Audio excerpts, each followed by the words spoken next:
Hey everybody, Royal the Lines UK, Matt and Ant with Steve and Ash coming on in just a moment. Ant, how you doing, mate? Been a week. I know. How was the holiday? It's been lonely without you, I must admit. Just that's so much work to do this week, but it's been good. I hope you've had a break because you've earned it. Having to put up with me every week. So Well, I know that's stress inducing on its own, but I, hopefully you're ready. Hopefully you're ready for me again now. I, I chose a good week to have off. Apparently, Um, yeah. You missed the loss, so I mean, by rule of law, you're not allowed to go on holiday again for the rest of the season. I mean that's what I've been told, but no fear, I will be live for every game from here on out. So 16-1 apparently. It's the record coming up. Yeah, lots of drinking, lots of eating, and lots of activity. We did Ringo rides um a gorge, the second largest gorge in Europe. No, the largest gorge in Europe. We went all the way up to the edge of it, to the waterfall at the start. Coldest water I've ever felt because it was 34 degrees, which is like just over 100 degrees Fahrenheit outside, walking up to the gorge and then coming back. But the water was about 5 degrees, 6 degrees. So the difference in temperature was really galling. And you're up to your knees in it most of the time walking through in your shoes and everything. You're just like, screw it, we'll go. And you go So all the way back down in the rushing water and you follow the gorge all the way down in a Ringo for like 45 minutes, just like rafting it and stuff. It was so cool and all stuff like that. It was great. And I'm sad I'm back, to be honest. But Victory Monday, so I can't hate it too much. that's what I'd say it was the biggest one in Europe, that gorge. I think so. So by that metric, it would make it the second biggest gorge in the world after the one the Bears fans are chucking themselves off at this moment in time because their team's crap. Oh boy, I love it. You missed a lot of foot. You missed the Lions loss, but you've missed a lot of entertaining defeats for our rivals as well. Well, you Um, say that, and we'll talk about it later. But it was not an entertaining game watching the end of the Packers game. When we were watching live, me and Ash, we transitioned to watching both the Packers and the Vikings. How the Saints just didn't like. They did the perennial thing that teams do when they're in field goal range, but only just, which is go conservative or throw some low percentage throws when you just want to give your kicker a bit of room. And then they put their rookie kicker in a terrible situation where he's got it was 50 yards, 49 yards for the win. And it's like, but you could have had 44 or 42, but you fucked it up. And it's like, come on, guys. They were, they were 17-0 up with like 11 minutes to go in the game. How do you lose that game? I told you. I told everyone who'd listen at the start of the season that the Saints are frauds. They're awful. They're an awful team. They're frauds. Everyone goes, "Oh, they'll win the NFC South." No, they will not win the NFC South. They are terrible, and I'm just glad that the world gets to see their fraudiness now. This is like a big part of this week. This goes back into college football as well. A lot of frauds exposed this week, and New Orleans were one of them. What a perfect week this would have been. The Vikings outcharge the Chargers. The Bears get their ass whooped so badly on live TV that they turn it off. The Cowgirls lose to the team who were going for the number one pick, and we demolish the Falcons. I mean, if Carlsberg did weekends, that is the weekends It's you get. it's been close. You'd just have the Saints being able to knock in a field goal. There's that little bit, and it'd have been amazing. But in hindsight, maybe it'll give the Packers an overinflated sense of opinion of themselves, and we'll go and kick their ass on Thursday now when they come up against an actually good team who won't let a lead like that slip.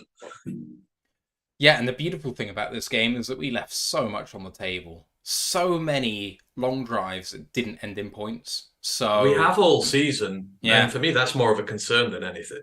I Um, mean, it's a concern that it's not happening, but the thing is, it'd be more of a concern if we weren't getting into those situations at all. We're progressing the ball. We just need to be a bit more clinical when we get towards the red zone. But the only way you can do that is by giving yourself more chances. it is, but you're at the sort of a halfway house now. Yeah. You got to win these big games this year. That the Falcons were lifeless yesterday. They're a one-dimensional football team. So when you come up against a team who, when you stop the run, can still pass the ball on you, it's like, right, we got to be ready for that. They clearly couldn't. So, that line held up like paper mache. So It wasn't the still best. work to be done, but I mean, you're 2-1 and you played your best football. That's good as long as you eventually start playing your best football. So we wouldn't have said no to this at the start of the year, though. Oh yeah, I mean there were loads of people thinking we might go 0-2 or 0-3, and predicting 13-4 at the start of the season, I feel vindicated at 2-1 because most people were saying, "Oh, Kansas City and Seattle are two hardest games of the entire season." Well, if that's true, 13-4 is eminently possible from here. This is the crucial game because this says either we're the leaders in the clubhouse or not. Yeah, I said if we came out of the first 5, 3-2, we'll be fine. As long as you come out 3-2, at least. Because you got the Panthers next week and they suck, but But they're the Panthers and they're another bogey team for us. But they're the Panthers and we don't like them, so yeah, we don't.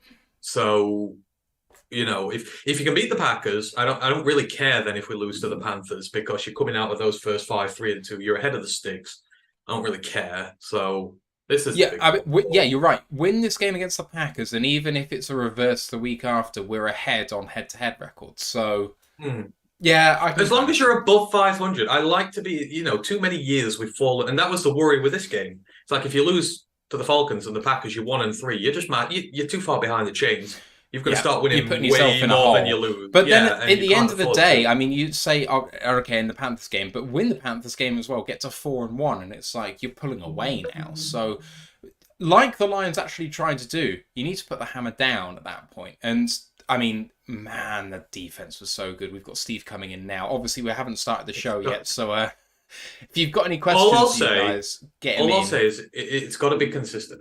The people who are coming out saying that people owe Aaron Glenn an apology today are just as bad as the ones who were asking for him fired last week. It's like, give him a season.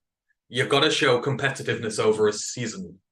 Like I said at the beginning, if they are 16th or higher at the end of the year, he's done a good job in his third year. Absolutely. A season is not won or lost in one game. No. And, for those... we'll get into this, but again, you've come up against a one-direction offense. You got to show what you can do against a dual threat, but it is a good performance. But, asking for apologies and all this crap saying it's the second coming of Jesus is just as bad as the people who want him fired week 2. So, you get to see HD. You've not seen HD Steve, have you?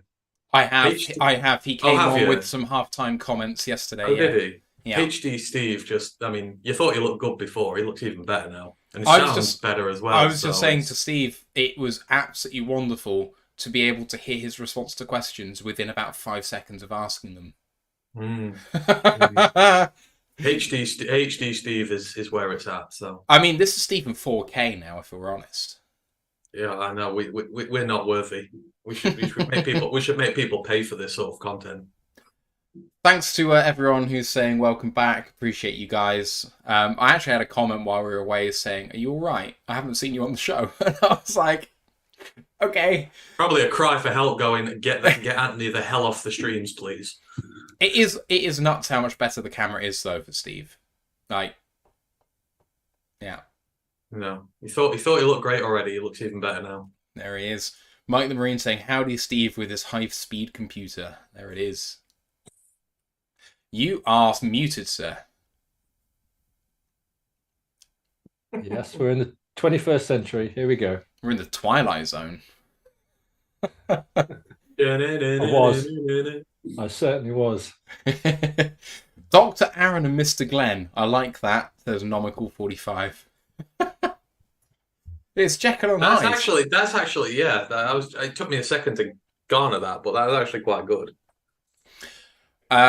I think Ash said. Can I just say, boys? Yeah. Mm-hmm. Can I just say, never bet on the NFL. Never. It's just. What did you do? Who did you bet on? Did you make an accumulator saying that Dallas were going to win? Nearly. I had an accumulator that said I had 7 results and I got 6 of them right, and I just needed the Jags to beat the Texans. Why did you bet on that? Come on, I mean, surely the Jags can beat the Texans. And then I won some money, so I bet the over on Laporta, which I think was 45 yards receiving. Win. So that was a win. And I bet the over on Gibbs, which was 49.5 yards. So I'm thinking, okay, I'm up here. But then I saw Mahomes to get 300 yards and Kelsey receiving 100 yards. And when I went to bed at halftime, Mahomes was on 185 yards. Oh, didn't he get 289? Did he get to Kelsey was on 289? Kelsey was on 65. So I'm thinking we're well on track here. And then, of course, Blaine Gabbert time in the third quarter because the Bears are so absolutely gash that they brought Blaine Gabbert on like 5 minutes into the third quarter. Mahomes got injured, that's why. Yeah, someone rolled on his ankle, but he was still throwing okay. But yeah, they pulled him out and they turned the game off. Like it was that bad. It was that one-sided, and it's just like all that shit you talked in the offseason. It's so funny. It's so funny. I just, when like pain feeds your soul. That's like I'm eating today. It's funny now, but when they get Caleb Williams with the number 1 pick, we won't be laughing. Well, they'll ruin him. Give him 2 years, they'll ruin him. Probably. Just to say many thanks to Brent DeWitt with the super chat, who says, love it when Branch said fuck the flag. And a super chat from Brian Shook as well, saying Laporta foe.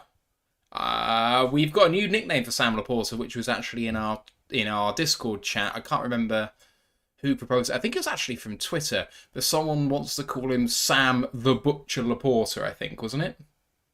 Was that right? I call him Slap. Slap's the best way to know him. Sam Laporta. Slap. Yeah. I think that's a movie reference that you millennials won't get.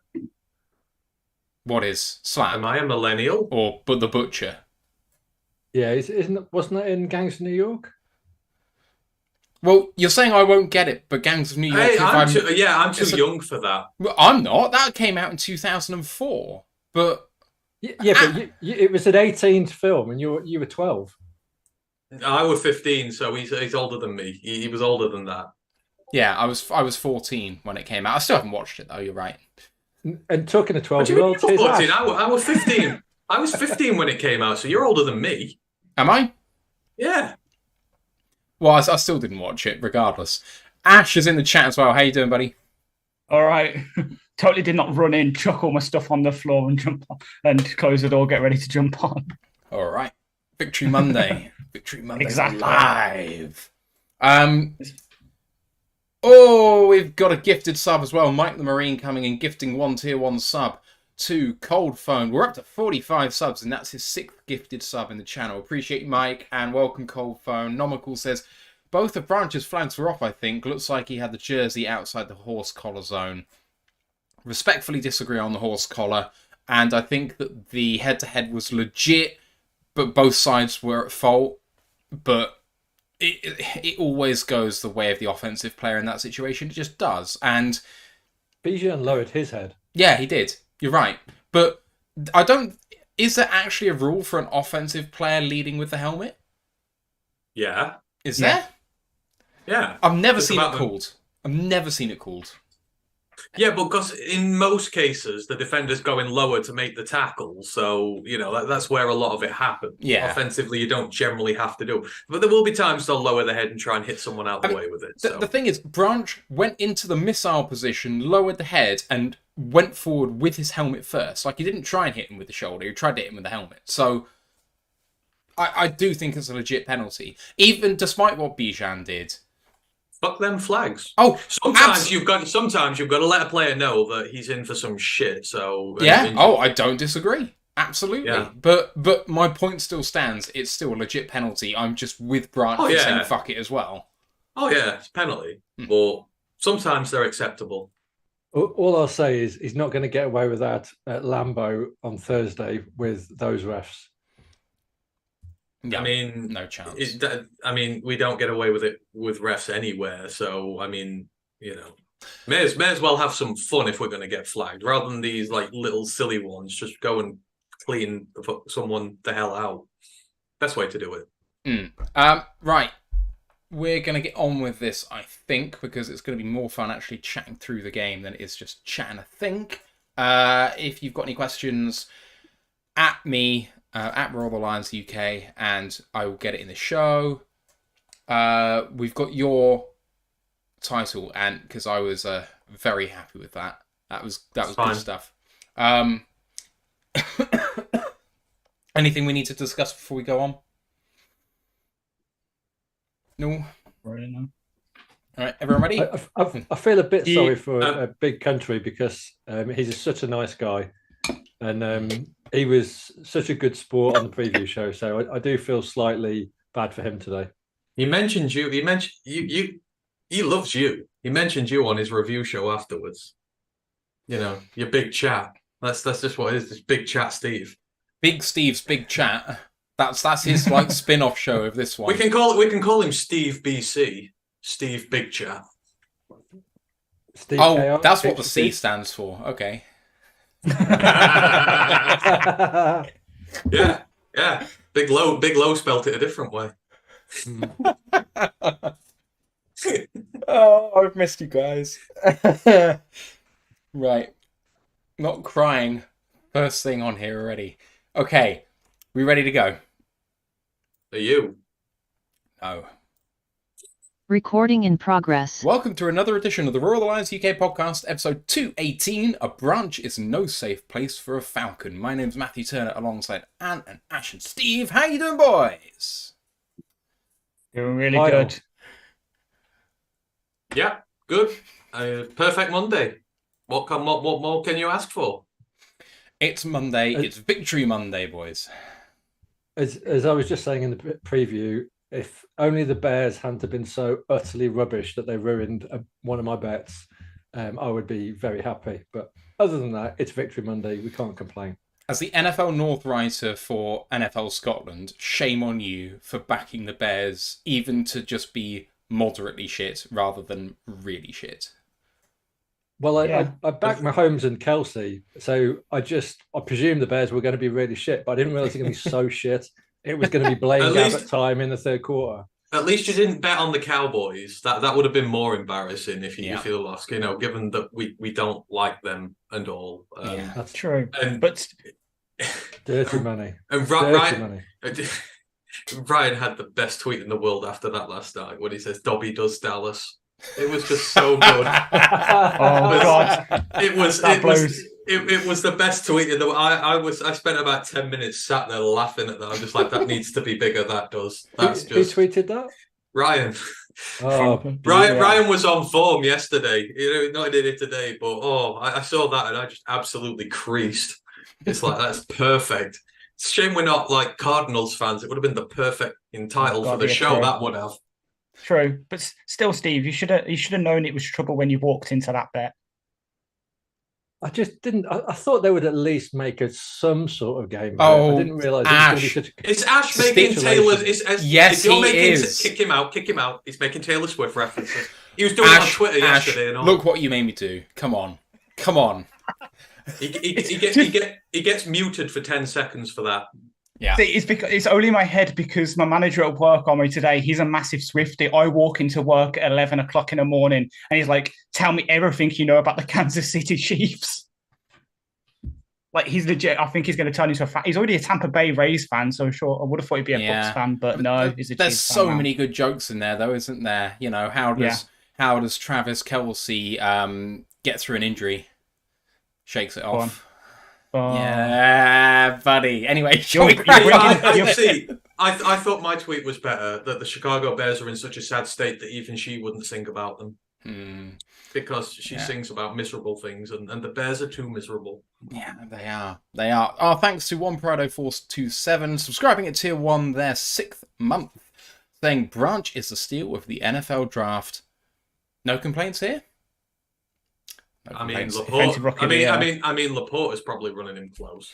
I bet our whole draft class is probably running him close. I mean, who do you think's going to win the offensive and defensive players of the year? Because I think we've got 3 potentials there. I mean, we could be cleaning up like the Jets did last year. Anyway, hello to Micro Mike, Lions Talk by Chat Sports in the chat. Hope you're doing well, man. And this is the Falcons at Lions review show, if you can't tell. We're going to get on with a little bit of preamble. Then we'll hit the one piece of news we have before talking about the game. So without further ado, please come and join our Discord channel. An absolutely fun way to spend your entire week. Never mind the game. I've put the link in the live chats in YouTube and Twitch right now. Come and join us. It's good fun. You can chat with us all the way through the week.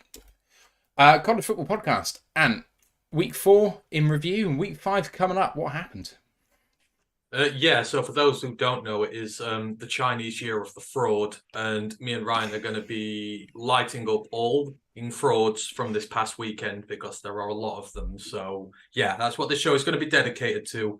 All those who have hype who don't deserve it, and the Saints are going to get that this evening as well on this pod. So fraud is your word of the week. I think we might need to alert our lawyers. Please don't forget to like the show, sub to the podcast, all that good stuff that you guys can do. Small content creators, it makes all the difference to us, so thank you in advance.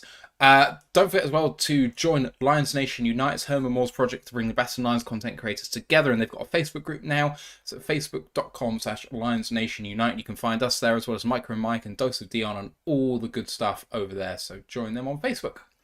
We're Twitch affiliates, YouTube monetized, and we've got a tip jar down below in the YouTube description. So if you're enjoying what you're listening to, anything in that regard would be much appreciated. And there's a feedback form down there in YouTube description too. So if you've got any thoughts on the show, any content you want to see, you want to say hello, then please do go and do that. Right, news.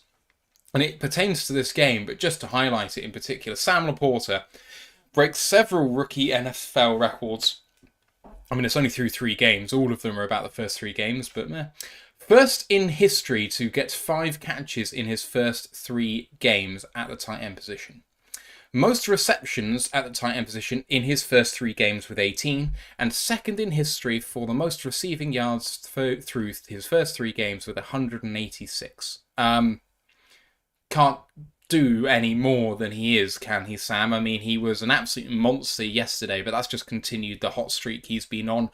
And, I mean, he was hot at the start of training camp, went off the boil a little bit. You kind of wonder whether he was going to then be off the boil coming into the season. He absolutely has been on it. 100%. He's been everything we've been hoping for from a tight end, rookie tight end one that he could get, as you say. And you look at the rest of the class, the people that went above him. So Mayer barely's got any tread in Las Vegas. And last time I remember, Dalton Kincaid hasn't really done that much. I think he's had 7 targets through 3 games, not really been used that much. Like, Laporta's hit the ground running and gone against the grain for all tight ends, really. Like, when's the last time you can remember a rookie tight end having this good a start of season? Kittle, maybe? Pitts was hot to start, wasn't he? It was hot, but he didn't get any really touchdowns, did he? Like, Laporta's hit pay dirt. He's done everything you want from a tight end. Pitts, I guess so, yeah. He had 1,000 yards his rookie season. Yeah. Laporta could probably beat that and get 5-6 touchdowns at least. So I'm subbing him into fantasy now. I made the mistake yesterday not putting him in. Not anymore. He's my rookie. He's my tight end, and he's locked in now on fantasy. Yeah, I mean, I was just going to say, tight end's a notoriously difficult position, when rookies enter the league, and the expectations on rookie tight ends are pretty low because learning all the routes and the blocking schemes, it normally takes a while to sink in, and Laporta is just like a duck to water. Sorry, yeah, he's been great. Sam has, like, the entire rookie class has been really good so far, and it's great to see him making such an impact here. Given that a former one of ours is not doing so great at this moment in time with all his money now, but yeah, Sam. Wow, he's second in receiving yards. I mean, come on. And first receptions, yeah. I mean, you got catch at the end of the game yesterday, but that's funny for us. So, but yeah, no, Sam's been amazing. Only going to get better. Surprised he's taking it over so quickly, but like I said, these guys, they all have this mindset. They just come in, they go to work, and they get the job done. So. Yeah, great for him. Hopefully it carries on over the full season. We mentioned Laporta, and his number 1 fan enters the stream. He'll come on in just a second. Video isn't on, but Ryan is in the building as well, so we're going to check in with him in a minute. Let me go through the stats of the game. Detroit win this one 20-6. It was 13-3 at the half. Jared Goff going 22 of 33, 243 yards, a touchdown, and a really bad interception, but we'll talk about that in a minute. Rushing wise, Gibbs goes 17 carries for 80 yards, so eclipsing 4 yards per click. Craig Reynolds got 4 for 15, and Bam Zonovan Knight 3 for 13.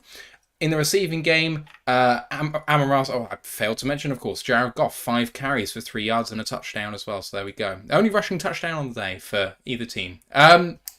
Detroit receiving, only 2 wide receivers got any catches whatsoever. Amon-Ra St. Brown, 9 catches on 12 targets for 102.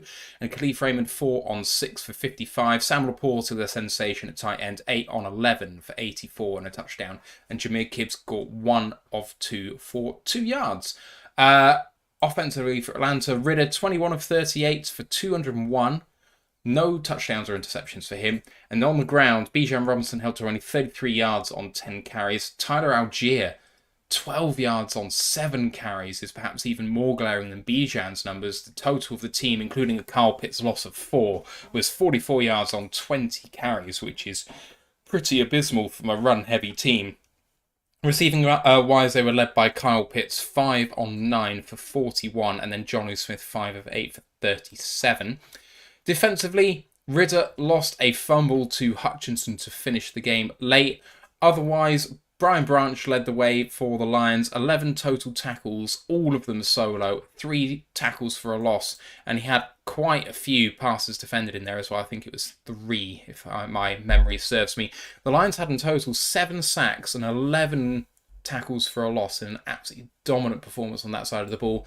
On the other side, Atlanta defensively led by Jesse Bates with 11 tackles and Caden Ellis with 10. They had 3 tackles for a loss only, but Jesse Bates did come out with that interception I mentioned earlier. The other person to mention here, I have 2 people to mention. Riley Patterson was perfect, 4 for 4 on kicks, 2 field goals, 2 extra points. And Jack Fox was exceptional on the night. 6 punts with a long of 62 and 274 yards in total. Was absolutely fantastic when called upon. And Young Ho Koo, looks like the Falcons might be looking for a new kicker at the moment. They are trying out people, as he missed one of his field goals on the night, which, really hurt Atlanta with the momentum in this game. Boys, just on a high level take, and I'll come straight to you first. Lions, pretty dominant all the way through, and those defensive numbers really stand out. Yeah, it was ugly in some parts to start with. The offense is still having its troubles getting going, still having its trouble sort of converting drives at the end, getting significant points on the board. But it doesn't matter when your defense comes to play, and that's kind of what we've been lacking for a long time now. When the offense has not been good, we lose games, and we need to be in a position where the offense can be not great for a day, and the defense can come up and help us win. And that really did it for us. They set the foundation for this. They kept the stops going. First and foremost, it's stopping the run game with them. Bijan had a couple of big runs early on. You're thinking, maybe there's something here. But they soon shut it down. It was like against the Seahawks the other week and against the Chiefs to start with, a few early runs. But then after that, they keep it predominantly quiet. And then what that allowed us to do was take advantage of that ghastly offensive line for Atlanta. I mean, it'll probably be better than what the Seahawks gave up, but Big Low told us it was bad. And when you put them in 3rd and long situations where you're putting it into Ridder's hands to throw the ball, it was obvious it was just not working for them, and they couldn't hold up long enough for him to get the ball out his hands. On the odd occasion when he did, he looked all right. But yeah, the defense put us in positions to succeed, and we were able to do so. And the offense was able to come alive in the second half. We were able to get the touchdowns. You can see it coming together. There's a lot of new guys in there. We're still without J-Mo. The offensive line's getting banged up to hell, and still held up reasonably well during the day, which is good considering Nelson and Skipper both went out, and we must have had 5 or 6 right tackles already this season. So yeah, overall, it was a very good performance. There is still stuff we need to work on, but after week 2, you wanted to know what the response would be. This was a really big game for us because we're going to Lambeau on Thursday. We couldn't afford to lose this game in the grand scheme of things, and it was all. This game was more about the mentality than the performance for me. Can they come back from that? And yes, they did. The defense especially. There were a lot of questions asked after that Seahawks game.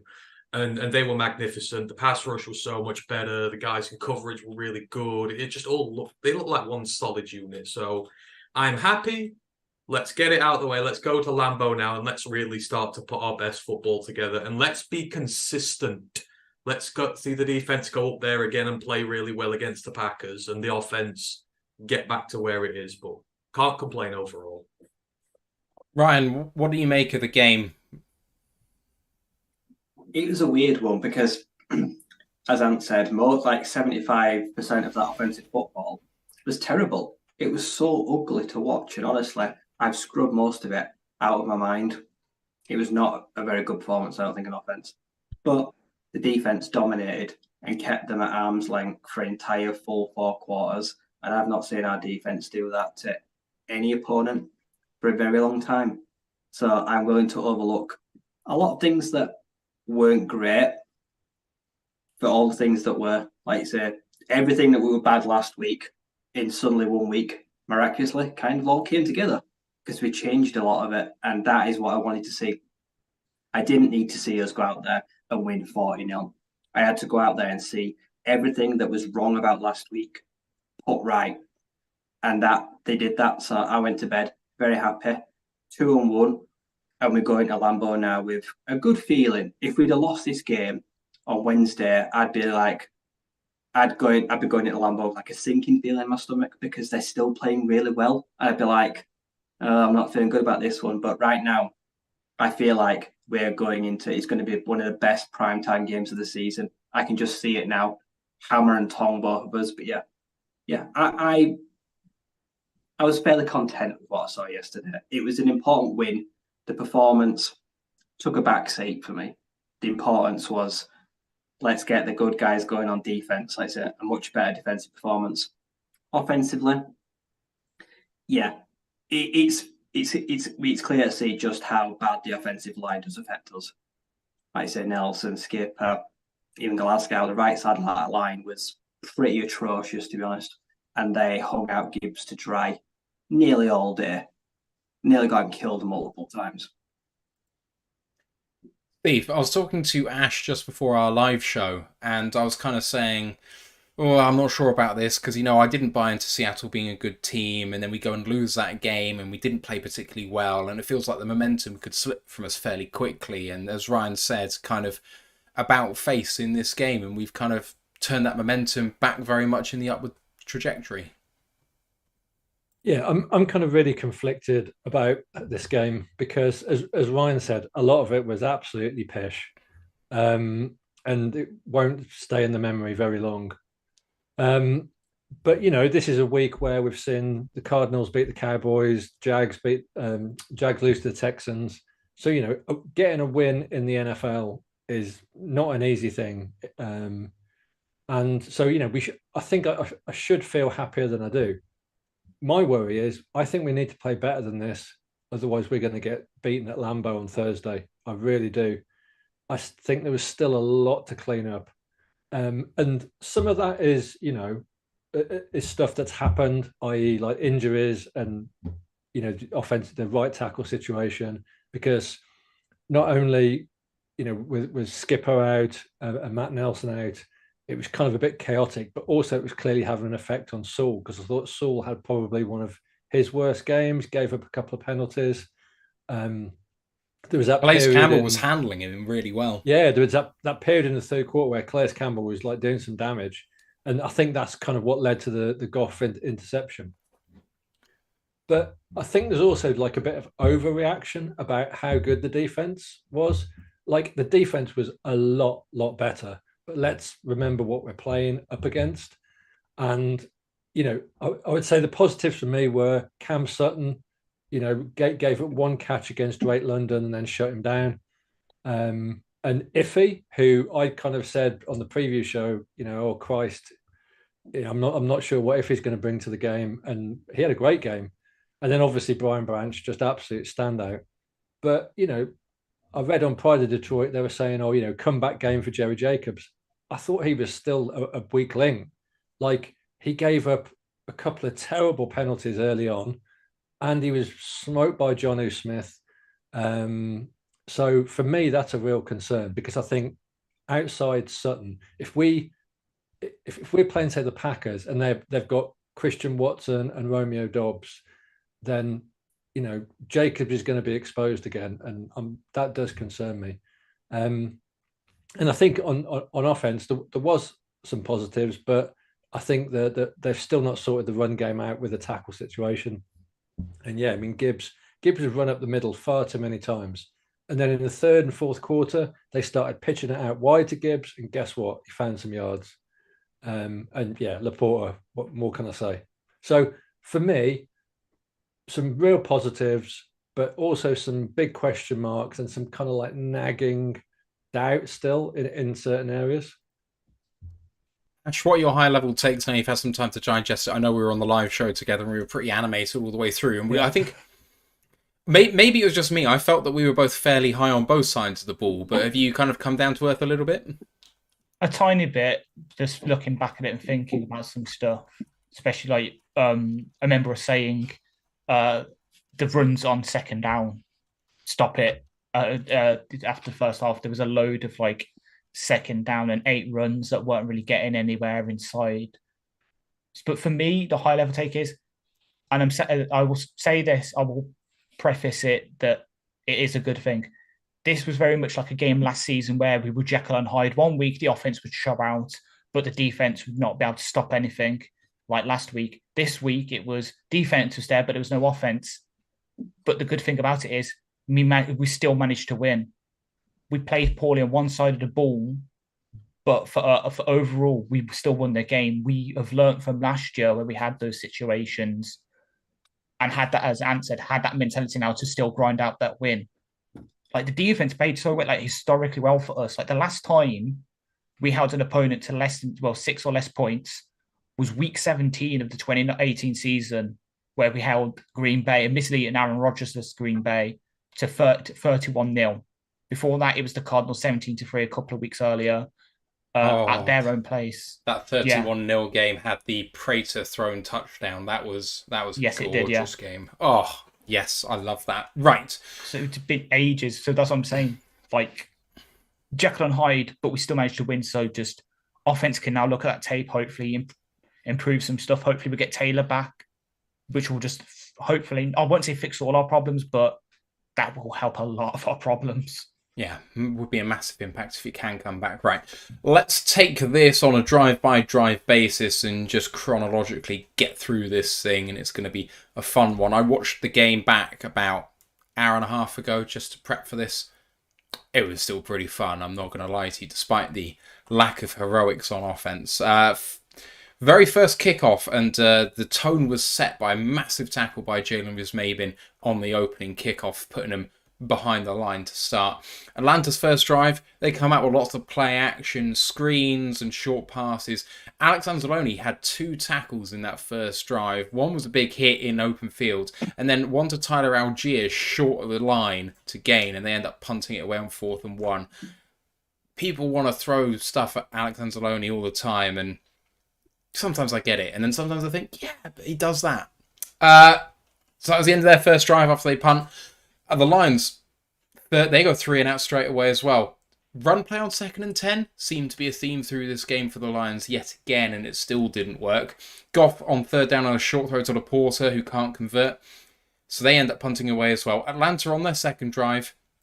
Ridder missed a massive shot to Kyle Pitts on a corner route. He had loads of separation versus Jerry Jacobs, which is quite concerning deep, but Ridder overthrew him by about 2 or 3 yards. It was a bad throw. But then he hits London with a big 3rd and 7 catch. Ash, I think you spotted a massive OPI call on Cam Sutton there, and that was the reason he got beat. Not called on the broadcast, mind you. So I'm going to have to look at all 22 for this. But was it a face mask, Ash? Yeah. So he was sort of pushing, like he had his hand in Sutton's face mask and almost like swiped it downwards so Sutton couldn't see where the ball was, and then managed to go up and get it. Yeah. Anzalone then had a big hit on Ridder as he was running out of bounds. There was absolutely no risk at all, but Ridder just kind of jogged, and Anzalone was like, I'm hitting you, which was really lovely to see. Benito then had the sack up in the middle, swim move in the interior as a kind of counter to a bull rush, and then he's sacked again, Ridder, on 3rd and 16 by Derek Barnes on the edge with Hutch inside. Boys, I'll stop there. Atlanta's had 2 drives, Detroit's had 1. And apart from a missed OPI call giving them a first down, offense struggling, but the Lions coming up big, Anzalone to start with, and then back-to-back sacks in the second drive, the defense was humming. Yep, it was like Big Low Country said. They're bad at pass pro, and we saw it about 3 minutes into the game. Their O-line was rank. I feel bad for Desmond Ridder. I genuinely do. Like he missed a lot of shots in this game. Don't get me wrong. Like I said, that Kyle Pitts was a touchdown, and he had him in stride. Like I said, he had smoked Jerry. But pretty much every one out of 3 players, Desmond didn't have a chance. Like I say, honestly, we passed him. And the defense, we set the tone quick, hard. For me, Alex Anzalone is the defense. He's the trendsetter. He's the hammer. He's the do-it-all guy, and I think he has to be the most respected player in the defensive locker room for me. He kind of is the heart and soul right now, and it doesn't look like it's like I don't see like Jack or like Derek or anyone taking that away from him anytime soon. I feel like he's going to be here probably for the entirety of this contract, if I'm honest. Like, until someone does something basically like, and I'm fine with that because he absolutely shot himself out of a cannon in that first drive. And he definitely made Ridder like wary of trying to scramble, try to get out to the sideline. Like I say, chopped him down well. Turn 7, that was annoying to give up a big reception, but yeah, questionable OPI. Like you say, he definitely did stretch out an arm and get a bit of an advantage against Cam Sutton. That irritated me, but then, like I say, Benito blowing up the middle. And like I said, Derek Barnes, oh God, is a designated pass rusher. Like I said, I saw some tweet like that's what Jared Davis should have been, and that's just so right. Like I said, that's lining up on the edge and just using raw speed and power and getting there and finishing. Yeah. Derek Barnes right now is the defensive player of the year through 3 games, I think. He's been phenomenal for me. I've seen everything I wanted to do better. Big shout. Great drive. I was so happy that one drive was better than probably everything we did in last week in the entire game. That defense was just better on the first outing. Isn't it amazing what happens when you use your best players on their best foot? You know, none of this crap we saw against Seattle, putting people out of position, using them incorrectly. You know, you bring in the guys to do the damage. You know, finally it helps you get some pressure from the interior. Benito, really good for him. But then that's why we drafted Derek Barnes. That is why he's here. I know we want him to be a linebacker on first and second down to help against the run and stuff like that, but there is also massive value in having a weapon who goes and blows stuff up in a backfield. That was like a massive loss. That's why you put him in there, whether it's running backs, quarterbacks. And when you start using him in that situation, then good things happen. And that was great. And it was great for us because up until that point in the game, I was bored as a lord. It was awful, really. You know, the defense was making good plays, but offensively, as Ryan said, it was just garbage. But at that point, it kind of sparks the team into life. It sparks the crowd into life because the crowd was dead by this point. So, you know, great from the defense, set the tone. It's what you got to do. And, you know, the guys came up with it and it was great. But the offense, we're going to have to see more, as Steve said, going forward, because they're starting games slow and we can't afford that. But yeah, defense, well done. Yeah, and like I shouted you out, Ant, when Barnes made that sack, because it's like, as Ant says, that's how you use him as a pass rusher at Purdue before he moves off ball. That's how you use him, and I don't want to big myself up too much, but that came off one of the 5-2 looks I kind of predicted. I'm calling it the Justin Fields game plan, but that's what we do. On those downs, just move Hutch inside, use sort of like Hutch, Aleem, and Kamish as your sort of interior guys. And yeah, then bring in Houston. Well, if we had Houston, it would have been him, but use Charles, Derek. I think we'll probably get onto it, but Campbell also took some looks there outside linebacker at points. That's what we should do on those obvious downs. Just get the athletic guys who can sort of the linebackers on the edges to contain Ridder, get that interior pressure, and look what happens. Good things happen. So, as Ant says, great to see Glenn sort of revert back to type. Like I remarks on the broadcast, admittedly it was later, but Glenn's play call sheet looked a lot smaller than it was last week. It's almost as if he's gone back to those basics, going back to the fun, like to not to use the word that will make everyone shiver, but gone back to the fundamentals, put the players back in their positions and build from there. I mean, 2 very quick things. First of all, I was not expecting to hear the name Jared Davis on this podcast tonight. So, whew. And secondly, Anzalone, absolute tone setter. And that's why he's team captain. And that's why he's there as the vet presence in that defense, to absolutely set the tone for the rest of the guys and for people like Branch and Campbell. Loved it. Matt called it absolutely. Anzalone was such an impact player in that first 10, 15 minutes of the game. Moving on for the rest of maybe not the first half because it's a bit long. Detroit's second drive, and Sam Laporta got a first down on the first throw of the drive with a quick slant from in line, but then Nelson with a chop block puts them back at 1st and 25. But the Lions recover. Goff with a lovely throw over the middle to Amon Ross and Bound gets back the 15 penalty yards, and then Sam Laporta on 2nd and 10 manages to somehow eke out 2 yards against 6 Atlanta Falcons, basically on his own. I think the last quarter of a yard was with some help, but that was a super impressive play. Run offense, though, struggling up the middle. Gibbs just kind of running into a wall of Atlanta Falcons, beating the interior of our offensive line. But then Raymond gets a nice first down over the middle of the field. Then Gibbs goes 9 yards for a first, but gets popped for a tackle for a loss the next play. And then Goff, 2nd and 11 in their red zone, or near their red zone, sidearms a throw to Sam Laporta under pressure for a massive tackle for a loss when the throwaway looks a much better option. Laporta, I think, lost 3 or 4 on that play. Leaves you in 3rd and 14, and a short throw to Khalif Raymond got back 7, but at 4th and 7, you're not going for it. Field goal's good from 37, and the Lions lead 3-0.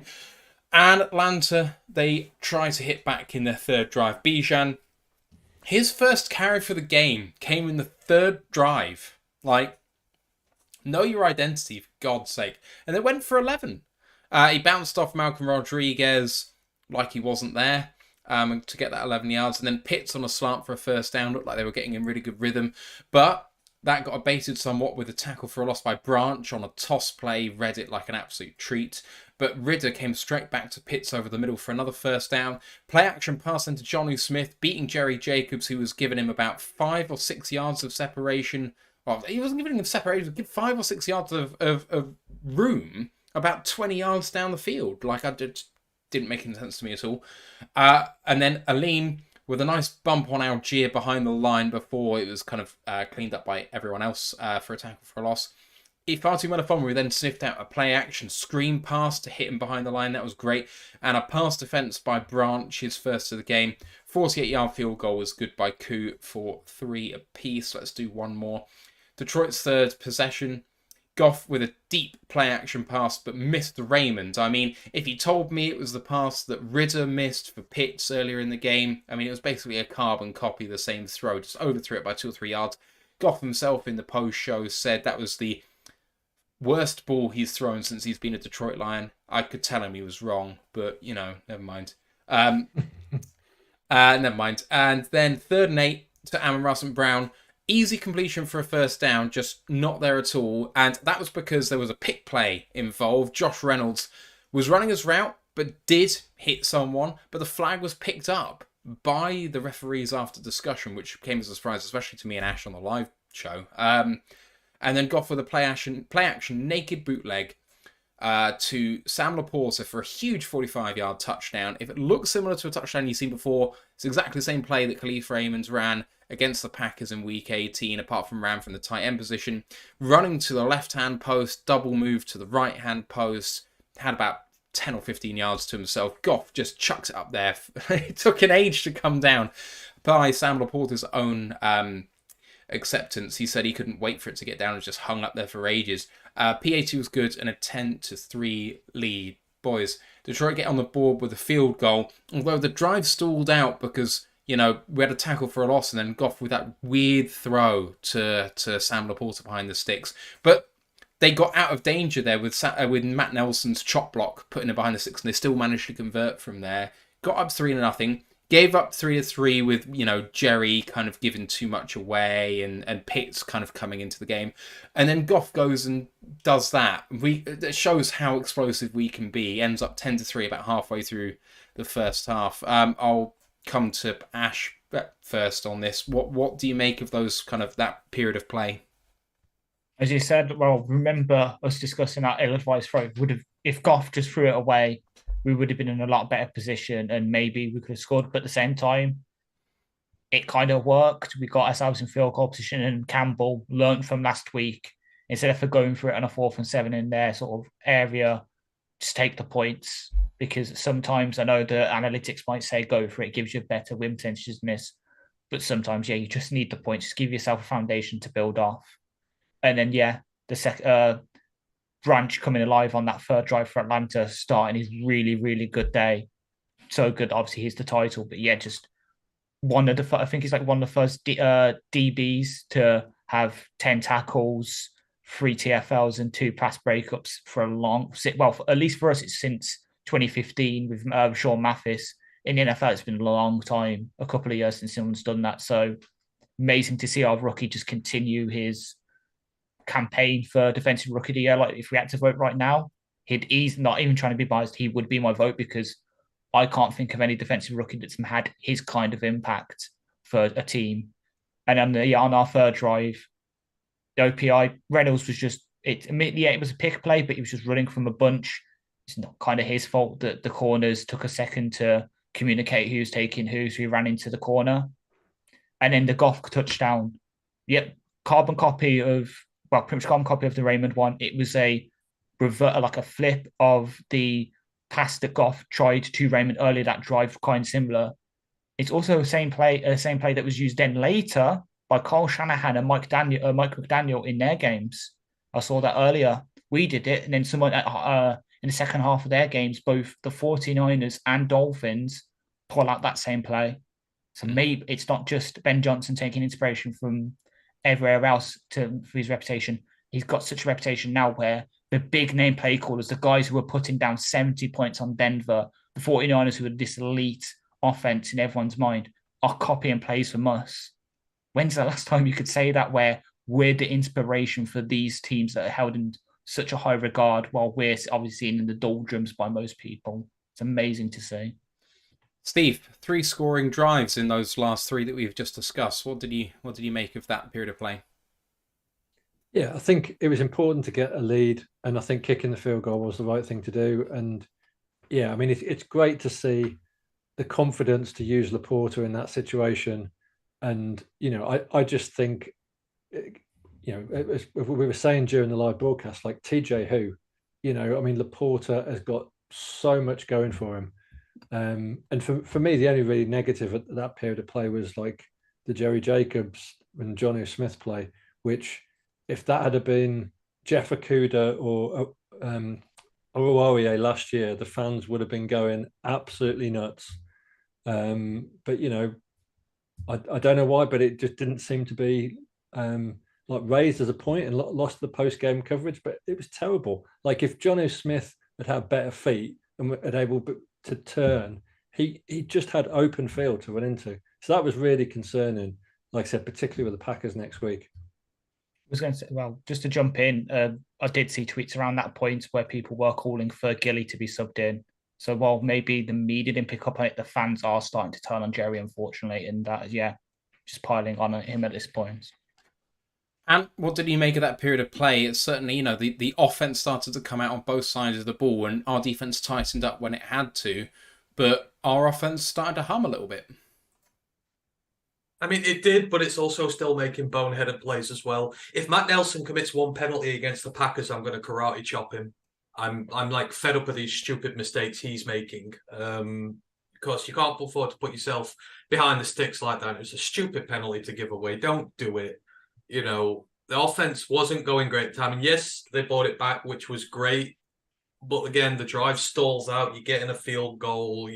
We talk about setting the tone. We kind of want, why don't we have the good offense come with the good defense and put 20 up on a team quickly and be done with them? You've got to have them working in sync together. It was still, that first drive was, we got a field goal, but it was still poor overall.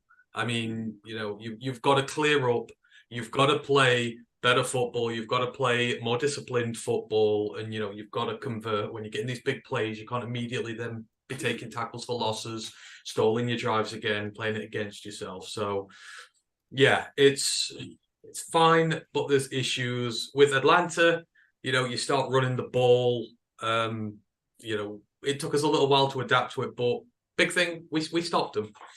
We stopped them. That was the theme of this whole thing. Just when it felt like they were getting something going, the defense adjusted.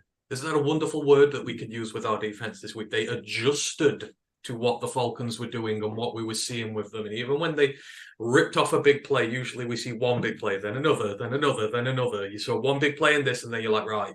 You actually saw them adjust to what they were doing. They're like, right, you're not going to keep doing this to us. We ain't going to let you keep running Bijan down our throat. We're going to bring more pressure. We're going to shore up a little bit. We're going to be a bit more aggressive. Sometimes we back off a little bit. Love all that with it. And then, to our first touchdown, it's great. I mean, obviously, Goff missing the deep one. Hey, shit, it happens. Every quarterback misses deep ones in there. Goff has been playing incredibly well recently, so I'm not going to hold the odd missed one against him. But again, it's supposed to play. Laporta ran a wonderful route on there. I'm going to give him that, and the throw was absolutely perfect. So it was just what we needed. This big explosive play downfield. But again, it's sort of, we needed a big explosive play downfield for us to unlock the offense in the first place. But, cutting hairs here. Sometimes you just need something like that to spur you into action. And it was good. And it was great from Laporte. Just so many guys might have dropped that in that situation. It just shows very mature, very level-headed, just took his time. He had all the space in the world, didn't need to rush it. And you saw him just slow it down. And it was great. But, yeah, offense started to come to life a bit, but it still wasn't amazing. So, yeah, but I don't know. I'll take the points. Ryan, what did you make of it? I think maybe this was the best offensive period we had in the game. Unfortunately, it was, yeah. Like I say, the back end of the middle to the first half was probably the best. We were also on offense. Like, I think in the industry, we call that a hospital pass. Like, Caden Ellis was literally sat there waiting to steal Sam Potter's lunch money. And Goff threw in the ball. And honestly, if Goff would have thrown that and Laporte would have got annihilated and fumbled, I'd have got a drone to send a flaming bag of dog crap to Jared Goff's front door because he'd have deserved it. That would have been on him. That was a terrible throw, and he put Sam in real bad. But luckily, Sam's got hands like granite because Caden Ellis, who was actually a menace all day, yeah, he lit him up. And yeah, like I say, awful throw. Like you say, he missed Khalif Raymond. To fair, Khalif Raymond's like 4'11". It's a bit like a garden gnome. So overshooting him's not exactly hard, is it? Everyone's saying, well, Jamo would have got that. Well, he's not here, is he? So it was what it was. And then, yeah, it looked like definitely they capitalised on a miscommunication on the Laporte touchdown because the safety clearly didn't know what was going on. I'd say because he had no idea where he should have been or Sam coming across the field, passing through zones, should he have got him. But yeah, just dropped it in, floated it in, brought it into his breadbasket, and then just took it to the house. I think we knew at that point that running the ball was probably not going to work up the middle, and they kind of just thought, let's just go back to the bread and butter. We know what we can do here. And yeah, on defense, just a lot of BB, a lot of Brian Branch, just chopping guys down. Melifonwu pitching in. Like I say, just great defense in general. Like I said, they did really well. And I was delighted to see us go for a field goal. Like I said, the fact we did not go for a fourth down this whole game tells me everything I need to know that Dan, he listens. He might even look at tweets. Someone might even tell them, like, sometimes just rein it in a little bit and take the points when they're offered to you. And it worked perfectly. At 10-3 up, I'm fairly happy. I am not. I've got no fear whatsoever because they are clearly not interested in using Bijan because by now he's only had about 4 touches. He's only got about 6 yards. And I just knew it was going to be our day on defense. Going into the rest of the first half, Atlanta take over at 10-3. Play action pass breakup by Branch again. Really good pursuit by Jerry on a Bijan run, holding him to only a couple of yards. And then Ridder blitzed on third down, throws a panic throw down the sideline, nowhere near the receiver. They end up punting on a 3-and-out. Detroit then on their fourth possession. 3rd and 4 conversion to Raymond crossing over the middle from the left-hand slot over to the right-hand side.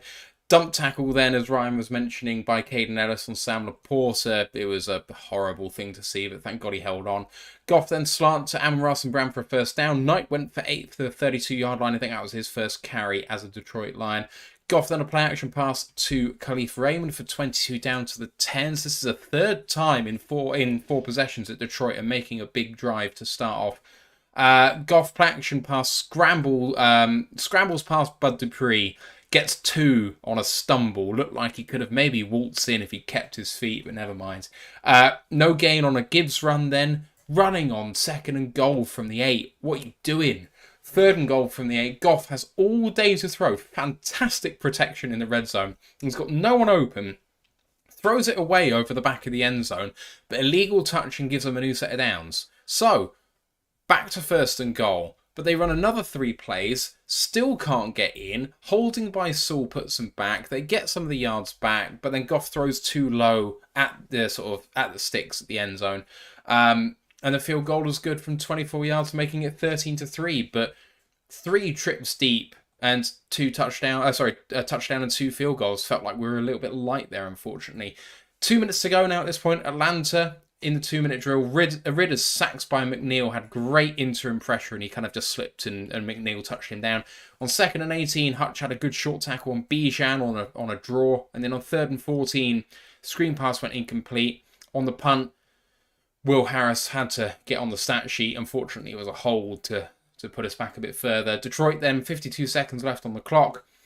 2-minute drills in, and Goff off his back foot with an absolute laser to Amon-Ra St. Brown for a 1st down. But that's where things got really tough. Goff under pressure time and again. They know you're passing, and they just threw the kitchen sink at him. Got hit multiple times in a row, can't convert, they end up punting away. And Atlanta, with 19 seconds left to their credit, actually decided to try and go for it instead of kneeling down. But they kept checking it down to Bijan, and then a Hail Mary attempt was no good because Detroit blitzed and Jack Campbell got off the edge for a sack. They dropped 11 on 2nd down, but they managed to get out of bounds with 1 second left. And then on 3rd down, they brought 5 on a blitz, which I thought was really interesting. So that's the half. Lions going 13-3 in front. I'll go in reverse order from where I was. Ryan, we backed up those 2 offensive drives with a 3rd really good offensive drive, but we had 6 plays in and goal position, and we couldn't punch it in, settling for a field goal. But we stopped them with 2 drives in 2 minutes, and we couldn't get ours going. All in all, kind of honours even after that point. No, absolutely unacceptable. You do not have 6 to 8 players within like 10 yards of the goal line and come away with a field goal. Player calling, dog shit. Sewell just having a stinker. Like I say, get called for a hold at the worst time. Like I say, the penalty I thought was well soft as well. I thought we were really lucky to get that. Like I say, Josh Reynolds solved that the best he could, that illegal contact, which I do rate. Like I say, he went down like a sniper and taken him out. It was funny watching Jesse Bates cry for like 3 minutes. But yeah, no. Settling for a field goal there. Honestly, I wanted to put my fist through my MacBook screen. I was pissed off. That was our chance to be out. We could have been out of sight there and then, honestly. I would not have seen them coming back from that, so I was really irritated. But like I say, the drive, like I say, we get the ball back. Like I say, we kind of just, we fanny about a bit. Like I said, when we get this ball back, the half has to be seen out. They don't get it back. How many seconds did we hold the ball before giving them back? At like 50 seconds? It was really, that drive was just absolutely terrible. Yeah. Luckily, Jack Fox, a.k.a. Legatron, a.k.a. Jamie X Fox, I don't know, special Big Dick Jack, whatever you want to call it. There's just not enough words in a thesaurus for him. Time and time again, kept pinning them deep. He has got some leg on him. I say, I love him. Yeah, but yeah, and then, yeah, we played contain. I was absolutely fine, like you say, having like 2 on the line and dropping everyone. Like I say, knowing that they're going to have to try get a field goal range and hit the sidelines, and they just get out with 1 second left. They were very fortunate to get that added back on. And then, yeah, on the money down, like I say, they want to try to take a shot at the end zone. Bearing in mind, Ridder's got a noodle arm, and it's not even like a good noodle. It's like a dry, cheap Mi-Gon Yang 10p ramen noodle arm. And then Jack Campbell comes in, cleans up. And before he's even like touched the ground with it, Jack Campbell's already in the locker room. He was like, this shit's over. Like I say, get off our field. I want to go have a apple orange slice and a cup of Gatorade. And that was all she wrote for the first half. And yeah, I was happy with winning, but at this time, I wasn't actually happy with the performance. Definitely not in the offense. How we were only 10-3 up, I will never understand. I didn't think we debated what type of noodle Army has. I have to say, I didn't think that would come up in the conversation. Is it an udon noodle or is it a cheap microwave one? No. Udon noodles are like, wow, they're my favourite. And our third trip in a row into Atlanta territory and only getting 13 points, it did seem like we left something on the table, but our defense continued to show up late in the half. First of all, I have to agree with Ryan. The offense was awful. How we can call that a good period, I don't know. Getting drives up to the end zone is all well and good, but if you can't convert them, especially when you're given that many opportunities, it's not good enough. We know this offense can be so much better, and it's been slow this year, and it's been poor. And it took one big explosive play to get a touchdown. You know, that was kind of it. There's not a lot of ingenuity to it. It was pedestrian is the word we say, but thankfully for us, pedestrian was enough. But that's not gonna fly against better teams. So yeah, the offense was just not good. I just didn't enjoy it in the first half at all, outside of that one big catch to Laporta.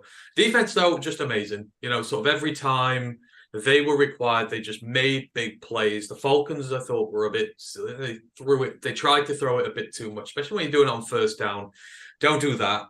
You know, don't throw it on first down. Ridder was taking sacks. He was getting pressured. You're wasting a down. Then you've got to run the ball. We know you're going to run the ball, and we can defend the run really well because we have all season. So they couldn't find an answer. They tried to run it early. They couldn't. So they had to put it on Ridder. They tried to surprise us and throw it early. They couldn't. It was a really well-coached game. We just seemed to find the right antidote to all their drives on there. And I actually didn't feel threatened, even with such a small lead. You're kind of like, oh God, it's going to take one play and they're back in it. I never really felt that threat from the Falcons, which is weird given how hard they've played us in recent years. I've always felt like this existential form of dread that they are one moment away from getting back in this game. This one didn't feel it at all. You can get a vibe for these games, and I didn't fear them one bit. It was just a case of how quickly could we put them away before maybe they did wake up, but they didn't. So the defense was great, but the offense was poor. I'm just going straight out flat and say it was poor. It's not good enough. Needed to be better. Steve, do you agree? Well, I think it was an own brand of noodle that maybe Spa or Nisa launched in like the mid-90s that Ryan's talking about. Is that the kind of like the ballpark noodle? Sorry, Steve, I don't remember the mid-90s. I was only about 3. It was like a noodle that you... Oh, showing your age, Steve. I said that so stony face, didn't I?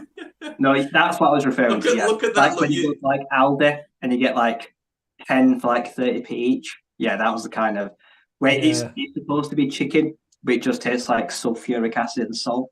This feels like an article for the blog ranking NFL quarterbacks by noodle. What arm is what form of noodle is the arm of every quarterback in the NFL? That feels like something we can go with. Yeah, if I go around to my mom's house, she's quite possibly got some things that are still like out of date, but it's still in the back of her cupboard, and she could well have a packet of those noodles.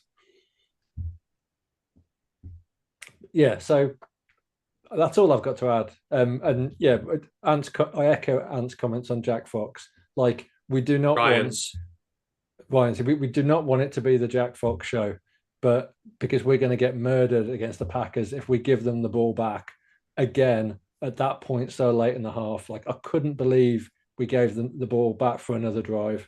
But like I said, Jack Fox kind of, pinned them back, and death taxes and another needless Will Harris penalty. Ash. Yeah, I completely agree with you guys. Like, I did. I did. Oh, Matt can testify it. We both did. I did look down and see your text in a WhatsApp chat with that. I was about to say the same. Like, as much as I love Will, I think I'm probably his biggest advocate out of the group here. Even I'm getting to the end of my tether with him. Like, the good news is one defensive snap, I think even the team is waking up to it. I remember saying to Matt with that penalty, like you could see Phipp literally having a go at him on the sideline. I think he is becoming to the end of his time here. Thankfully for everyone else, he is probably going to get replaced in this off season. And who knows? He could go out and bowl somewhere else, but probably not. He's probably going to end up like a Miles Killebrew, Chuck Washington, that kind of guy. Like decent special teamer, can maybe do a couple of snaps on defense if you need him to. But Will Harris is not fit to wash Miles Killebrew's shoes. Come on. I Let's was not saying, joke around. Who's good in the European League now, Ryan? He might fit in there. I No. can see him in the ELF, yeah. Like, Will Harris will ball out somewhere if he registers for the Make-A-Wish Foundation charity, and then like someone like comes in and like, do you want to be an NFL footballer for the day? Like, so because it'll be the first time anyone's ever asked him that before. I would just like to say in all of this that I did not tweet about him once. I did not mention him once yesterday because I get the most tap for criticising him. Like, look what you've done to me. Yeah. Like, I was living in such a happy world before today. Yeah. I've not even had a snap. I didn't say a word about him, so I don't want to be involved in this and included in this. You know, you all started this about him. Well, why don't we move swiftly on then into the second half? And Detroit had the ball to start, had a chance to put some distance between the teams, but unfortunately go 3 and out. Odd play with Kabinda as the fullback on 3rd and 1 and gets stymied short, 4th and inches. They decide not to go for it. Rightfully, I might add. And to Ryan's point about 4th down, I would say Dan Campbell doesn't read social media, but he is very aware of who he's playing against and whether he feels superior to them or not, and that determines whether he feels like he has to go for it. That's what I feel on Dan Campbell on 4th down. But anyway, in his own territory, decides to punt on 4th and inches. Atlanta get it for their 7th possession. Horse collar tackle on Bijan by Branch. I thought it was fairly clear. It was on or above the nameplate. That I think that's the rule as far as it goes.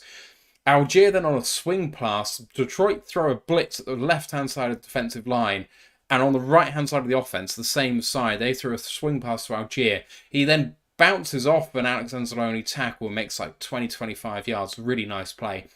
And Algier's tackle for a loss by Branch, who reads it all the way, just a kind of little shovel, I think it was, and he had him way behind the line.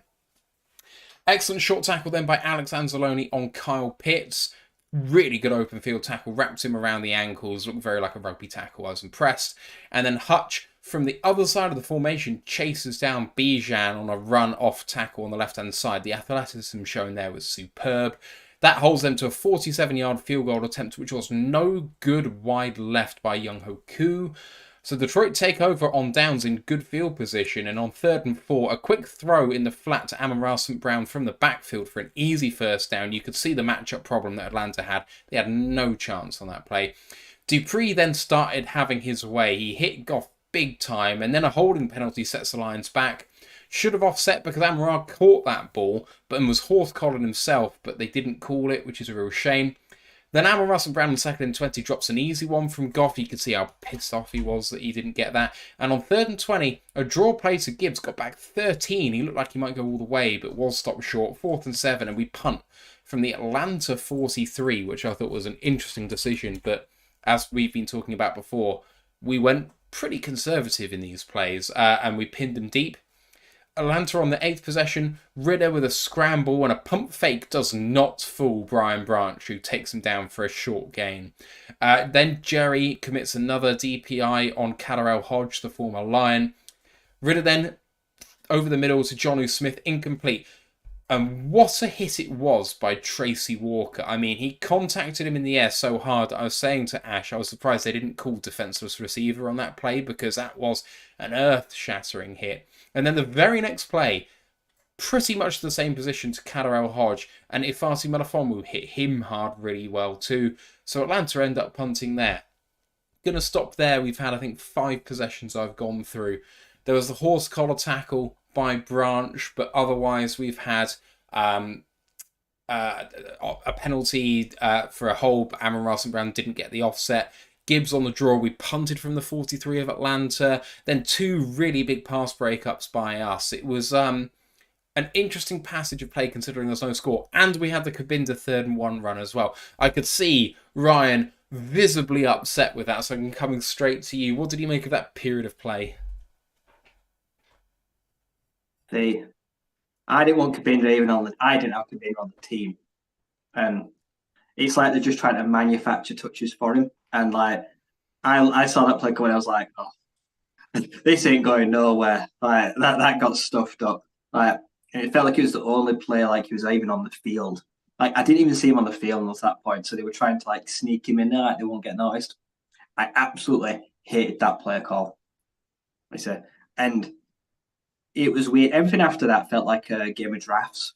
Like I say, it was just like they were conservative, we were conservative. Like I say, just kind of like trading blows. It was definitely a horse collar on Branch. You can't, like I say, you're not allowed to grab anyone by the nameplate anymore. So I thought that was a good call. Branch was pretty upset with it. Like I say, that he kind of like had to hurdle like one of his own players to tackle him, and he made a difficult tackle. But at the same time, I actually thought that was going to be a really long run. He broke contains. I actually didn't mind the flag because I thought he might have saved a touchdown. So I was pretty happy that he did do it. And then, yeah, the DPI and Jerry, I felt bad for him. Like they just wanted to throw that flag because that shit call. Like it was weaker than Travel Lodge tea bags. Like it was bad. It was terrible. They just whiffed on it. Like I said, it was like weak as piss tea. Like it was bad. But they wanted to call it. And then, like I said, those refs must have been dying to flag Tracy and Melifonwu for those perfectly illegal hits. So they lit both guys up pretty well. And you see right now the Atlanta game plan's changed. Like I say, a few times they had Ridder try and run, like scramble out and throw on the run because they realised that his offensive line was more useless than Brian Branch's mouth guard. Like they just sat in the helmet for the entire game. I don't know if he's allowed to do that. I'm pretty sure uniform rules referees are supposed to check that you've got one. Like if they see it visibly not in your thing, they can tell you, but they just don't care, which is weird. But yeah, he tries to pump fake Brian. You're gonna have to do a bit better than that. Come on, Des. Like you're not going to fool him that easily. And then, yeah, it was kind of like Rock'em Sock'em Robots right now. Like you say, they're both just trading blows, but they're both not going anywhere. Kind of just treading water. And by now, I'm getting really pissed off. I'm like, this is a 10-point game. Like I say, it could be like we could have like a 24-point lead right now, but we're playing with our dinner. Like you say, you know what I mean? Kids are like making faces with alphabet spit and like just eat the damn thing. Finish it off. Get rid of him. I want to put the plate in the dishwasher. Like I say, it's nearly time for EastEnders. But no, we kept them hanging around too long. Kept trading punts. And by now, I'm starting to get a little bit irritable. And my tweets definitely showed that. So, yeah, I was quite annoyed at this point.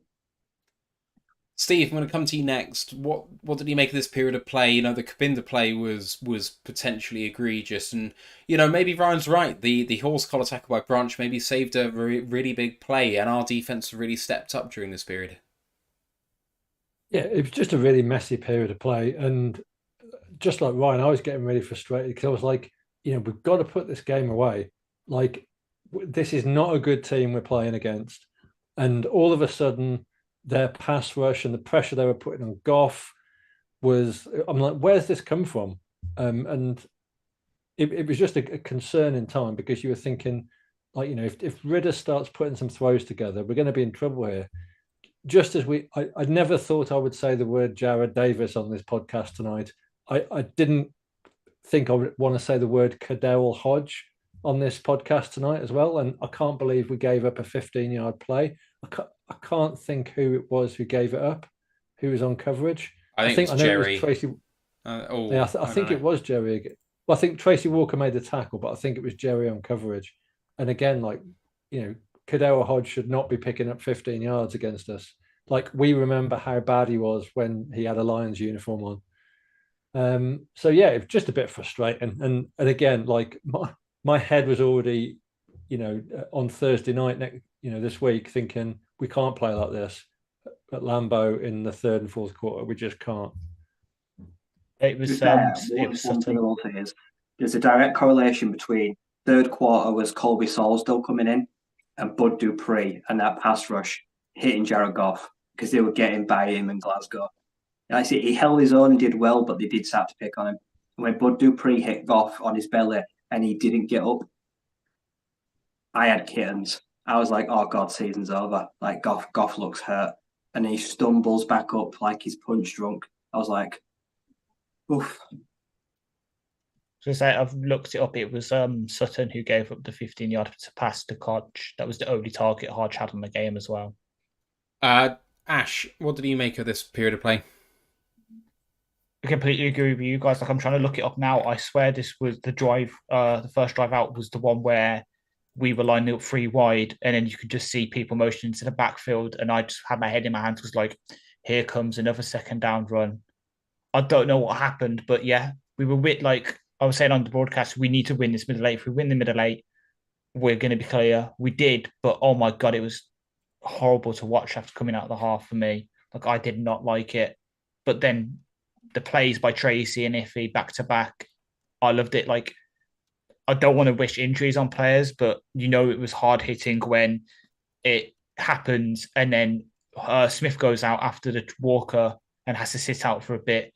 Then if he hits Hodge and he has to sit out for a bit, this is supposed to be a big smash mouth team, run it down your throat, and we were able to smash them back, uppercut them, and knock them out for a couple of seconds.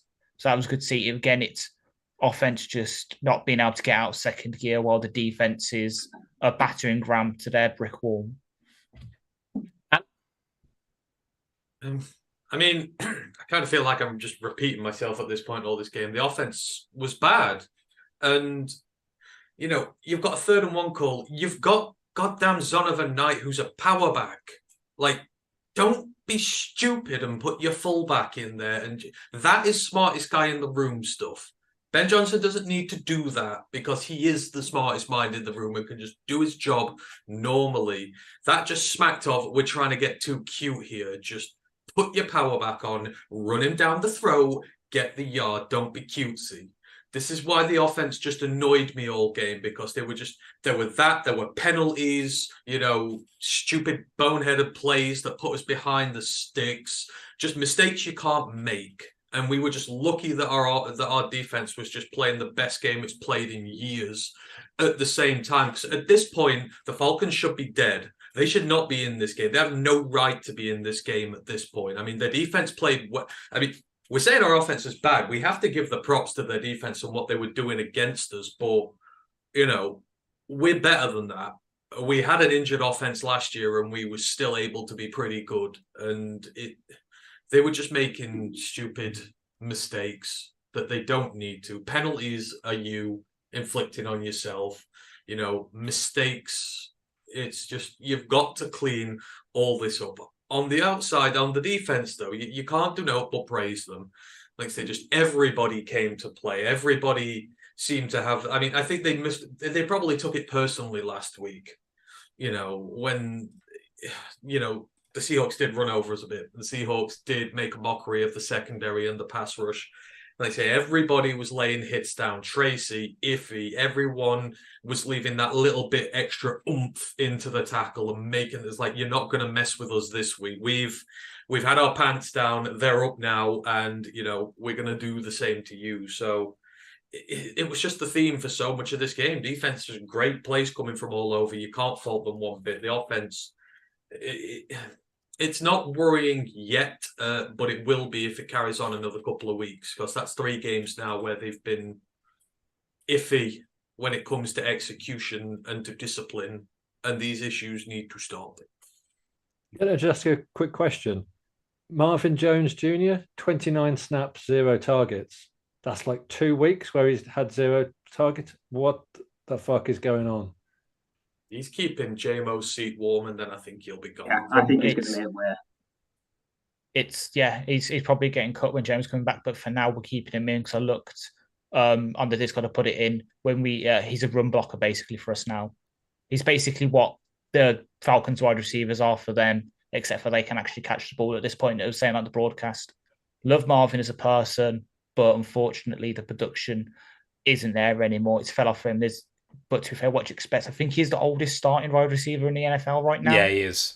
So Father Time has unfortunately just caught up with him. I think it's time for him maybe to hang it up and go join his wife's bakery, work there, and he'll get a lot of customers there. People still love him, but he might have just lost a step, unfortunately.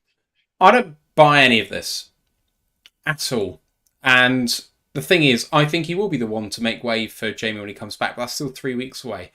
Marvin had a good camp, and I don't think he has lost a step. I think that we've got a set of receivers which Goff just trusts, and Marvin didn't fit into that right away. Marvin is still a reliable guy. He had one fumble in the opening game, which obviously wasn't great. I still think that he can come good for us. I still believe he'll be the one to make way because I don't see us cutting Antoine Green for him because, frankly, they've shown the same amount of production between them. The only thing I'm thinking with Marvin is, despite me backing him like that, I'd love to see Dylan Drummond in instead. Please. That's what I want to see. Like, if you're going to make that choice, if you're going to bring in JMO for him, give Drummond a few games and see what he can bring. Because you know what? Drummond versus Green is a thing I'd love to see. Because, Green's going to give us this deep threat. Let's keep him on the team. We haven't tried it, despite the fact JMO's not in the game. So Drummond would probably show us more. That's the thing. That's the question that I want to hear is Drummond's right now versus Jones. Because Drummond will get back to the practice squad. We know that. So why not give him a try? But anyway, I digress. Ash?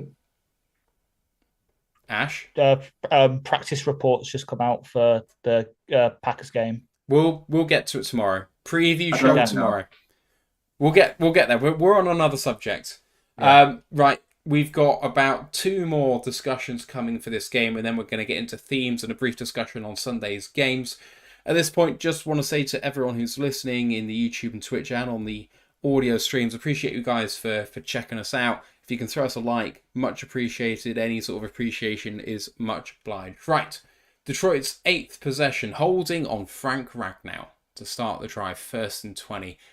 You know, you don't see that very often. Short passes then to Sam Laporta and Amon-Ra St. Brown gives us 3rd and medium, but Goff overthrows Sam Laporta near the sticks, it leads to a punt, and D. Alford hits his own catcher for the punt, but the catcher still manages to get it. Well done to the former Lion, Mike Hughes, on the punt catch, because that was a really hard play to make. So Atlanta take over on the 9th drive. Sacked by Charles Harris early. He was vicious off the edge, tried a bull rush, didn't work, and just went around him with speed. Next pass was battered in the air by Romeo Okwara. Thought he had a really low-key good game, by the way. And Walker comes forward. And I mean, his reaction to this tip is fantastic. He's on it in a flash, but he drops it going to the ground. And Dan Campbell's challenged it within seconds of the drop when it's called incomplete. Poor decision to challenge that. I don't know what the guy saw upstairs. It clearly hit the ground. And I mean, it hit the ground initially. It's not like it was even a question, so not sure what happened there. Ridder then went deep on 3rd and 17, but missed Matt Collins. They ended up punting. Detroit's 9th possession. Great play by Calais Campbell and Sewell. We mentioned what a good game he has, and he gave Sewell a torrid time. Ended up tackling Gibbs. But I mean, it was a tackle for no gain. It wasn't even lost at that point, so Gibbs did well to get back to the line. And then a high throw hit in the air by Sam Laporta. And Gibbs almost caught it, but it could have easily been an interception as well. And then, after almost getting intercepted there, Goff then throws the pick. And Raymond's got air to move. He beats the zone coverage. He's got about a couple of yards of separation in the dagger route running from the right-hand side of the formation, then over the middle, about 15, 20 yards deep. And Goff overthrows him by a couple of yards. I mean, the similar sort of height to the worst throw he's ever made. With this one, throws it straight to Jesse Bates for his 3rd interception of the season. And Atlanta take over in plus territory. They start at the 37-yard line of Detroit. And Algier only gets 3 on 1st down. Jacobs and Campbell stop B-Jam for 2. They got 3rd and 5. Ridder goes incomplete, underthrowing London. And then on 4th and 5, they go for it again when they could have gone for a field goal. I'll say that now because of what happens later. And on 4th and 5, Ridder overthrows London to the right-hand side, and Detroit take over on downs. I'll stop there, and we'll go through the last 4 possessions in just a moment. Frank with the holding call. D'Alford almost hit his returner on the punt. Harris gets a sack. Walker drops the interception. Dan Campbell with a bad challenge. Goff's interception to Bates. A lot happened in that period of play, boys. I'll go in reverse order from the last one. And what did he make of all of that? I mean, again, that offense bad, defense good. It's a very big theme of this game, and I don't really know a great deal of what more I can add to this going through on. I mean, you can talk about the defense and all the great things they did. It was great to see the pass rush go in. It was great to see them go in just through an entire game consistency, because this defense has shown flashes that it can be good, but never for a full game. This is like the first time in a long time where they've had a full game where they just kept going out and making plays. But this is just offense been boneheaded again. Frank never makes mistakes. I'm not really going to critique Frank for this. He very rarely makes a mistake. He's excellent, and he's playing through an immense amount of pain as well. But you've got, at this point, their pass rush is starting to get home. Jared's starting to get hit and hurt. I'm not going to shout at Jared for the interception. Hey, everyone throws picks. It happens. And again, he's under a lot of pressure at the time. Bates has had a stellar start to the season. He's been a hell of a signing for that. He's really good safety. So, and at the end of the day, it didn't cost us. The offense screwed up there, but the defense went out, made the stop, gave them the ball back. That's the most important thing. The two units are there to help one another. It doesn't matter if one side makes mistakes. The other's there to pick it up. So, yeah, it's just, I'm continually impressed by the defense and how well it does all game. But, I didn't really think this after the game. I was just happy that we won. But the more I've gone back on it, the more the offensive performance is just like, no, I will not go as far as unacceptable, but it was not great. Needs to be a lot better. But yeah, you just can't give enough credit to the defense. It was great, and their offense it had nothing, no answers, nada. Ash, coming to you next. Big period of play, really, with not a lot happening. But I guess the big theme is that we threw an interception, and they were already in field goal range, and they came out with nothing. Yeah, so completely agree with Van. It's people have always started put it together. As soon as Sawster comes in the right tackle and their edge was starting to come, that's when you had this bad period of Goff, which makes sense. He's been hit, he's a bit shook up, and yeah, he's just a bit high on some balls, and yeah, he throws one to Bates. I do remember on the overreacting a bit on the live stream with it saying, "Oh, you stupid man," and all this when it happened, because I didn't have the full context of the game. And I was like, oh God, if this is another turning point to the momentum, this is the play that allows Atlanta back in. I was gonna be quite upset, but as Ant puts it, didn't hurt it. Didn't hurt us. The defense just came out, got us the ball back, and that's what we want from them. And then on the challenge, I don't know if it was fully confirmed by Dan, but I think Colin Pouncey tweeted about it. Yeah, the video saw it, didn't see that it hit the ground. So they're like, oh yeah, challenge it to Dan. And by the time they got the full replay and saw, oh yeah, it did hit the ground, it was too late. The challenge flag had already been thrown. And so they do admit it was a bad challenge. They know it was. It's just acting too hastily on first look rather than waiting for the replay. Because I think at that point, because it was the third down.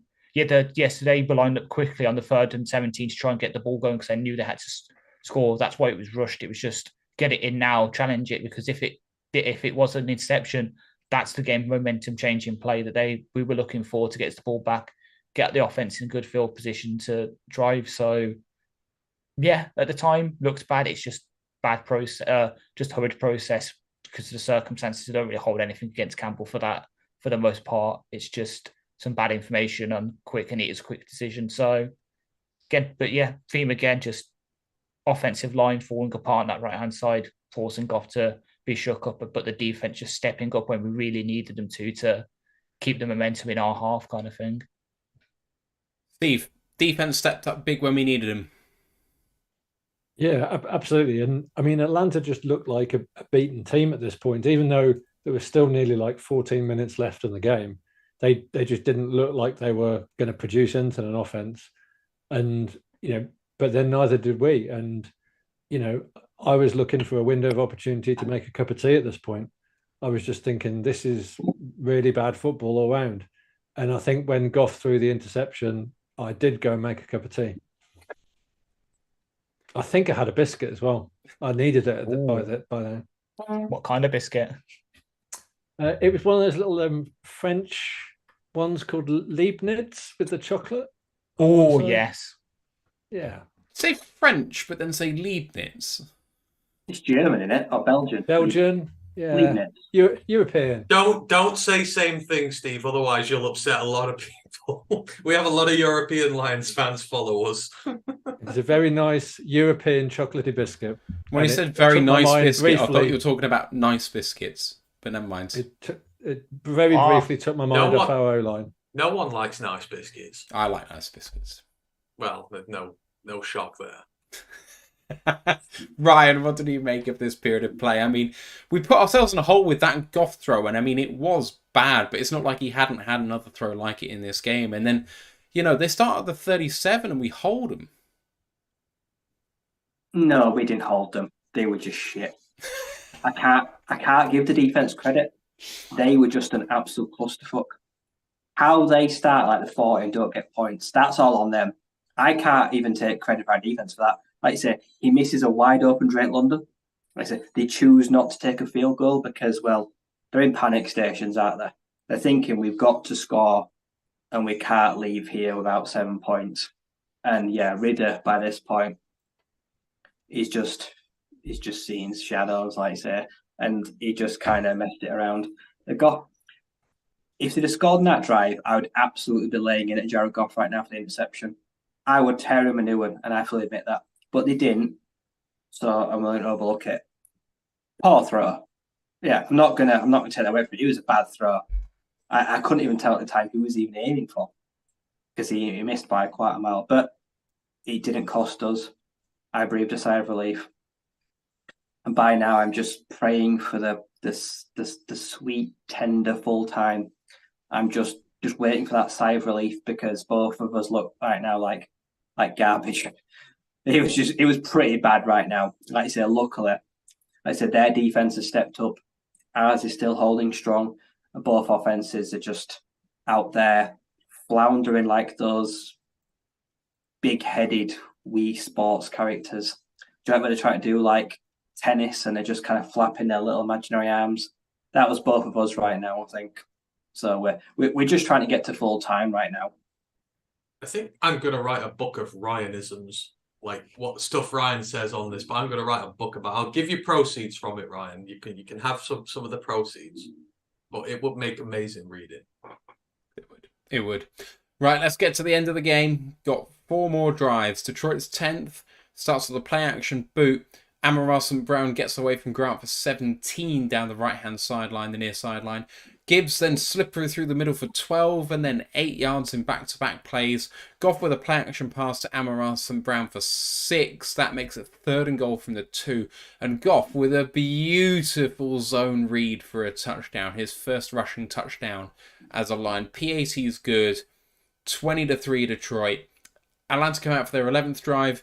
Malcolm Rodriguez with a nice tackle on Hughes for the kick return just before that drive started. Puts him at the 18. Swing pass to Pitts. Branch with a huge pass breakup. Tackle for a loss, I should say, of 4. Why did I put the wrong 3-letter acronym? I don't know. Ridder's then with a lovely throw to Matt Collins for 23 down the middle. I think that was on 3rd and 14, that 23-yard pass. Although it looked like he tore it. He didn't literally, but like Ridder put everything into that 20-yard throw. The noodle arm that that Ryan was talking about really showed on how much effort he had to put into that throw. And then Jacobs with a DPI call on 3rd and 5 later in that drive. But the drive proceeded very slowly. They tore up 5 minutes before 3rd and 2 at the Detroit 28. Now Algier gets it just. But then Aiden comes to play. Incredible spin move for a sack by him. And he does the... What did he call it? The... Stanky leg. Stanky leg. There it is. Kadar Hodge then had his catch for 1st and goal. Pitts with got a short throw on 3rd down. Announcers call in the game. Well, they have to go for it here. And then they take the field goal. And then they say, well, if you take the field goal, you have to onside kick it. Makes it 20-6. But they don't onside kick it. They kick it off with 4.5 minutes to go. Really waving the white flag at this point. Detroit on their 11th drive. Just looking to kill clock in the 4-minute offense. Craig Reynolds starts taking the ball, runs for 8 for 2nd and 2, then gets the 3rd down with 3, but flags and penalties offset. Reynolds gets the 1st down again with 4. Lions running nowhere after that, though, but they're killing the Falcons' timeouts. Inside handoff to Amon-Ra St. Brown only gets 3, so 4th and 7 end up punting. Atlanta, time running out. Branch gets the head-to-head 15-yard penalty, but then the very next play, Hutch gets the strip sack to end the game. Beautiful way to finish. Boys, Goff's zone reads touchdown was something that made a lot of people laugh in the Twitterverse, I know.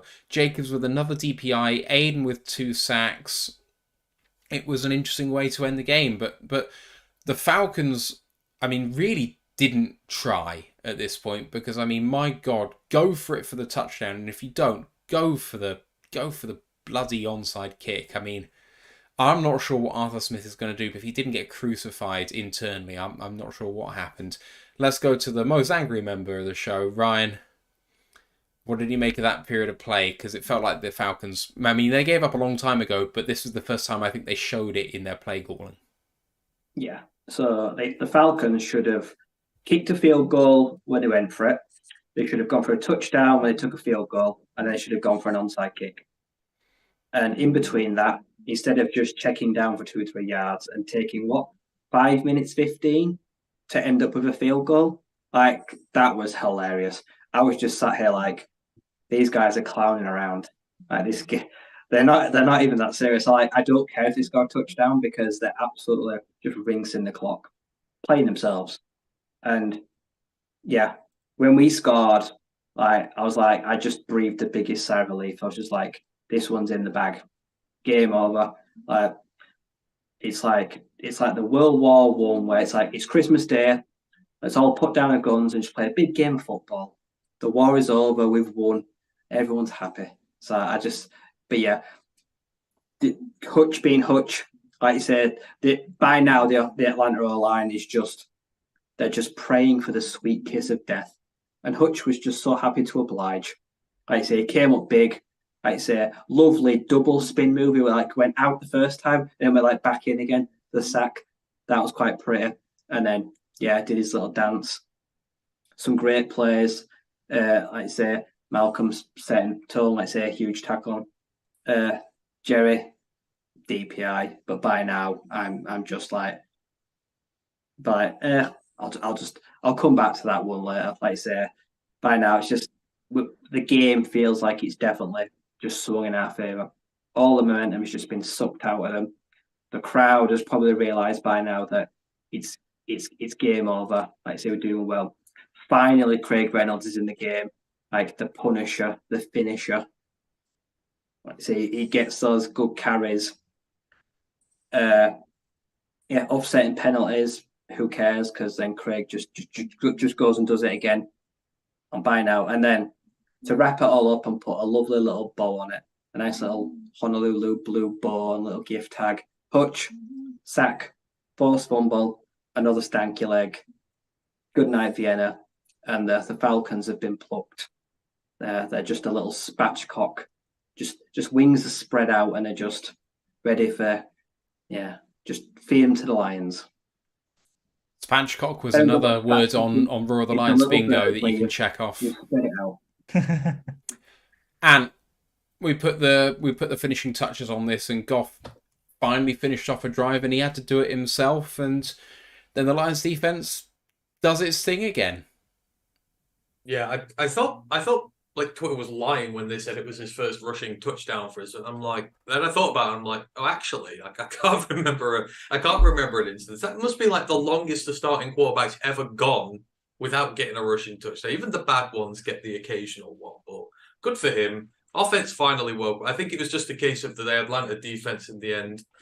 It started to get tired. We started to run the ball better. The offensive line sort of came to life, which was good.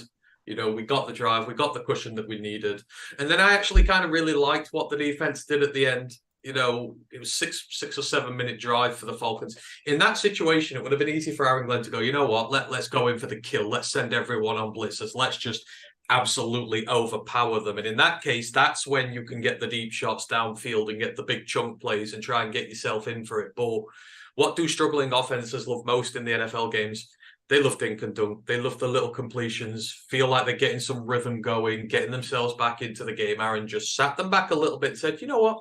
Take the little ones, have them. Everyone sat off you, kind of let the front three be aggressive. Outside of that, just sit the rest in coverage. And then as soon as they get the ball, go hit them.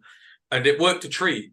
They did get yards. They did move it slightly, but between losing, from 10 minutes to go to 4 minutes to go, and there's no more points on the board, you've effectively done your job. You give up a touchdown at that point, you have still done your job and just absolutely milked the clock down. So I thought that was great the way they did that and just didn't get ahead of themselves. And then, after that, it was all it was. The offense did well at the end to kill them of all the timeouts, to get the first down, just to any lingering hope that they might going to do anything they needed to. That was great. And then, like I say, exclamation mark, Hutch just finishes it off. It just shows the dominance the defense had on the day. The defense was superb all throughout this, and it felt fitting that a strip sack ended this one, and you line up in victory formation and you love it. So, you come to the end of a performance. Like I say, the comeback from this team was what mattered. I didn't really want to see, I didn't really care if it was like this big dominating, clear performance where you win by 40. I just show you can win. Just show you got the mentality to bounce back. And yeah, there were problems and that, but they did enough. And you come away from this game, you come away satisfied. Like, job done. You've done that. Let's move on. Let's work on the issues we've got, and let's keep building. This is your building point from now on. And we got a big game coming up on Thursday. Put us in good stead for it. So, yeah, it was a good way to end the game. No dramatic late comebacks. No, my heart rate going up to about 160 beats per minute or something like that. Just me actually feet up on Twitter, like taking the mick out of Vikings fans. I like those sort of days where I can just do that. So give me them, because we don't get them often enough.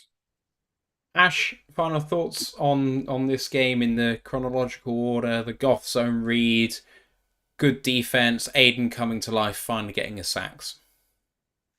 I said it on the broadcast. I loved us using the Falcons playbook against them. If it was the other way around and it was Ridder taking a zone read for a touchdown, no one would bat an eyelid. But because it was Goff doing it, using the Falcons, almost saying to the Falcons, right, you can't defend what we usually do. Let's see if you can defend what you usually do, and doing that was funny. And then it was even funnier, and I know it's come out now that Goff had a really bad vertical. The celebrations afterward, where he literally has to be pushed up to sit on the wall to celebrate with the fans.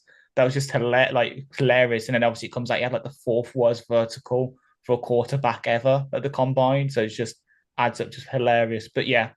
And then Aiden coming to life. When we needed him most to close out the game, the biggest player stepped up. So initially it was Branch. And then at the end of the game, it's Aiden with those 2 sacks, obviously one forcing the fumble to end the game. It's perfect. Our playmakers are stepping on defense, which is what we needed. 2 years ago, who did we really have as a playmaker on the defense? Now we've got Aiden, we've got Branch, we've got Kirby when he comes back healthy. He'll be able to get his hands and force some turnovers. Anzalone is making tackles. Aleem's coming to life on the defensive line. We have a defense, and it might just carry us through a few games and get us to the playoffs if we need it to. Steve, how much did you enjoy the Goff zone read? I definitely think the Goff wall leap was my most enjoyable. I just remember the WWE wrestler called Rikishi. I remember he once tried to go over the top rope, and it looked a bit like that. It was just, and I mean, Goff's touchdown again. It was like, a granny seeing a new checkout opening at Tesco and just sort of like staggering towards it. It was just. But, we'd won by then, and all I wanted was to close the game out. I didn't want any drama. I didn't want any last-minute BS. I just wanted us to close the game out. And Hurch and the rest of the defense at this point just, they just snuffed them out. So it was pleasing from that point of view. But I was kind of really relieved to kind of get over the finish line. Right, we're going to just talk game themes, high-level takes to kind of round this off before players, flowers and downers, and then a brief discussion of the other games before getting to your questions. So I have for game themes, but feel free to come forward with your own, boys. I have Trench's domination, and I know that Goff seemed to be under pressure a lot, but we didn't give up any sacks in the game whatsoever, and that defensive line seemed to be incredible to me. I mean, how many sacks and tackles for loss did we get? And I know some of that was led by Brian Branch, mind you, but, you know, Benito and Hayden all showing up. Offensive line injuries and flags seems to be a problem for us potentially into the future. We'll talk more on that tomorrow in the Green Bay preview. Secondary weakness, Jerry had a few plays given up otherwise. Two-step drop for Ridder seemed to have really good success over the middle of the field. Had a couple of good back-to-back pass breakups, but otherwise they were finding holes in zones in that 10 to 15 yard range over the middle. Points left on the table, I think we have 5 drives into the Atlanta 35-yard line or so, and we only got 2 touchdowns, 2 field goals. Felt like we left a little bit out there. And finally, Jack Fox getting us out of trouble when we needed to. 6 punts, unbelievable game by him. Let's just go in order from left to right as I see it. So, Ant, coming to you, what are you thinking with the game themes? What stands out to you from this game? As I've kind of already said, this was a big win for the team in regards to bounce back ability, its mentality. It's, you know, because that Seahawks game was a big sickener. First few drives in this kind of killed the atmosphere a little bit. It was a little flat, and then, you know, they bought their best. The defense bought their best. They got the crowd going. You know, they genuinely seemed to want to make up for last week, and you saw the effort levels were just all over the park. We doubled up everybody making plays. I mean, I love that most about this game. It just showed that the team has the bounce back ability, and I needed to see that more than anything. Other things, I mean, the trenches, I mean, let's just not throw words like dominate around. Let's be honest, that's not true for the offensive side of the ball. Defensive line, great, did dominate, but the offensive line of the ball, you don't score 20 points when you've dominated in an entire game. There's big issues to sort there. The penalties more than anything. Nelson, Sewell, Ragnow, everybody getting flagged. There's pressure up there. That's got to be, and we've got injuries, so I can kind of forgive that. You know, when you're having to change around so much, you lose Nelson just as you started getting used to him. Skipper comes in, looks pretty good, and then you lose him as well. Then you've got to bring in Colby maybe a little bit beforehand, but you know, there are things you can prevent. Penalties are preventable, and we seem to have quite a few of them recently, and you've got to get better with that. And the execution is just, it's been a problem this season now. Offensive execution's been a problem in a lot of cases. Things need to get crisper, things need to get cleaner. I think we need to, you know, Ben almost needs to rein himself in and just go back to what makes him so good, and just, you know, because you just feel like some of the plays are a bit too clever. Like I said, with the Kabinda run and stuff like that. Just cut that out. Just use your best players, get them going in that situation. And so, yeah, I'm a little frustrated with the offense, but, you know, they've shown me that they can do it. Other things coming out of this, Goff, I know I've sort of harped on the offense here. I think Jared Goff's playing him really well at the minute. I was really impressed with him in this game, apart from that little spell he had at the end of the first half. He was just throwing it in the dirt to everybody. I thought he was terrific. And I thought, you know, he sort of helped lead the team through, you know, when it got a bit choppy. He came up big when he needed to. Thought the big plays were there. It was really good. Secondary, I wasn't too fussed about.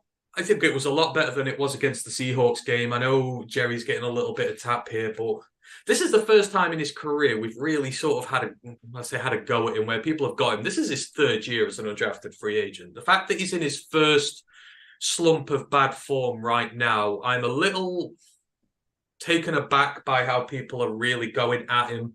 It's like, let him have a chance to sort himself out. I mean, we've put up with Will Harris for 4 years and his shoddy performance. Like, give Jerry a few games, because for the most part he's been really good for this team, and he's in a starting role. So, and there's a lot of pressure on this team. So I would like us to get off his back a little bit. But overall, I say defense really good. Big question now though, can they carry that on? I think that's the question I have coming out of this game. I guess we can talk about that in a minute. For this game itself, the defense was great. The bounce back ability from the players was great. And overall, it was just nice to have a stress-free afternoon. for the most part. It was just good. We got back. We can get better, but this team, we know they'll do it. So I was happy overall, but I do understand there is room for improvement, and that's not me knocking the team. For the most part, they deliver what I wanted them to. Steve, high-level takes on the game themes? I think for me, this podcast, we've not really done justice to how good Brian Branch was. Like, just probably one of the best performances I've seen from a Detroit Lion in the secondary for like the last 5 years. I just thought he was awesome. And I think he's got the ability to be a massive star, not just for this team, but in the NFL. I think he's going to make like a nationwide impact, and I can't wait to see it. And I thought Tracy Walker did really well coming up and, kind of coming back to a starting role, stepping in for Kirby. So I was really pleased with that. And I would echo Ant's comments about Jared Goff. We have got ourselves a top 10, top 15 quarterback. And I think we can see in Desmond Ridder, I don't think Desmond Ridder is an NFL quarterback. Like, I just don't think he's ready. And I think he showed it. But, we've played Patrick Mahomes and then Geno Smith and then, Ridder. And that's definitely a descending curve. And we've now got Jordan Love. And I want on Thursday us to absolutely put Jordan Love to the bottom of that QB curve. And to do that, we need everyone in the secondary to step up and have another good game. And I can't wait to see it. Ash, high-level takes from the game themes? I wish, and this is a shout out to Ant and Rise College Show, I wish Havoc Rate for NFL defenses was published as readily available as it was for college, because goddamn, our Havoc Rate would be up there, I think, for NFL defense. It would be up there with like the Cleveland Browns, because 22 pressures, 29 run stops, 5 pass breakups. We were when it mattered, on the downs it mattered, we were putting the Falcons offense to the sword. We were smashing them in the mouth, stopping whatever they could do to us. Yeah, they got a couple of big plays on us. We've got to limit those. Unfortunately, mostly were in the direction of Jerry. Hopefully, Mosley can be back soon. I know he's limited practice today, estimated, so he's on them. He could be getting closer to making his debut for us. And that's sad because Jerry, success story for us, UDFA, he's played for the past couple of years, but I think this scheme change just hasn't worked for him. It's putting him in positions where he can't succeed, and he's unfortunately the weak link right now in the secondary, and he's going to keep targeted until either Glenn puts him in, helps him by shading coverage, or just, unfortunately, I hate to say benching him, but just benching him, getting out that pressure, because social media's turned toxic against him. He's had to basically shut off his social media, not go on there because it's been toxic for him. I think he needs to just escape from the pressure a bit, take a game or two just to get back within himself, get back to his good, his best play, and then come back and hit the ground running, because right now, unfortunately for him, he is one of the weak links on this defense. But up front, they stepped up when we needed to. We were called them out all this week saying we need someone else to step up and help Hutch. It happened. The offense got us points when we needed it. A couple of really good plays, obviously the Porter touchdown. The Khalif overthrow was a great play, just overthrow, just an overthrow. We did what we needed to, and now we can go into Thursday against the Packers team that hasn't looked the best, even though they're currently in the lead in the division by divisional record. And we can easily win this. We could easily win this 6-pointer, take sole possession, first place in the NFC North, and just continue marching on. I mean, that's the most fraudulent statistic, isn't it? Divisional record, when all they've done is beaten the Bears. That exactly. Is absolutely fraudulent. Mm. Ryan, your thoughts on the game themes? It's difficult. We played down to their level. We let them drag us down, and that was frustrating. Offensively, if we play like this Thursday, we'll lose. There's no two ways about it. Defensively, I have to see, like I say, the juice we brought for 4 quarters. I've got to see that going. And yeah, like I say, I'm not surprised that like people are hating on Jerry because like on social media, like every 1 in 10 Lions fans on Twitter is a complete jerk off. We've got a horrible fan base, like 5-10% toxic, and they're just going after him. Like I say, they're laying into him. But he did come out and tweet back. He fought back. He fought fire with fire last night and said like, keep coming for me because I'm not going anywhere, and I want that. I don't want any player to hide from criticism. I want them to come out and confront it head front. So respect him for that. Ultimately, this was a potential banana skin, but like Mario Kart, we avoided it. We used our little spinny shell, and we got online this one. It was a big win for just momentum. And I've not looked at the practice report. I'm going to look at it, but if we can get Decker, I think just getting Decker back, I think actually changes so much for this team. Like I say, Gibbs, like I say, will be able to actually have a solid total front five for the best part to run behind, and that will work wonders for Thursday. But yeah, the building blocks right there are in place. This was a super conservative game from Dan Campbell. Like I say, we're seeing that like sometimes he can just totally put the handbrake on when he needs to be. And in the end, it worked in our favour. I'm totally fine with that. Like I say, I think he's definitely more open to sometimes reining it in a little bit. But yeah, I'm content. I saw what I had to see after last week. The one thing that's got to change is we've got to stop killing ourselves. Like I say, last week, this week, penalties, man. We're putting ourselves in bad positions consistently, and we're asking too much of Jared Goff. We're asking too much of Jahmyr Gibbs. 1st and 25, 1st and 20, 2nd and 20. It's not good enough. Like I said, I'm looking at the line. Clean that shit up. And on the defensive side of the ball, like I say, whoever it is getting like defensive pass interference or like clean that shit up. I'm not pointing things at anyone. Like I say, it's collective. Like penalties, it's all of you. Fix it. Like I say, and fix it now. Like I say, if we go into Thursday and we start shooting ourselves in the foot, they're going to punch us in the throat because I was wrong about Jordan Love. I think for 3 weeks, I actually think he does look a really good quarterback. So yeah, we cannot do these things that we've been doing on Thursday. Just a few key stats from me before we go into flowers and downers.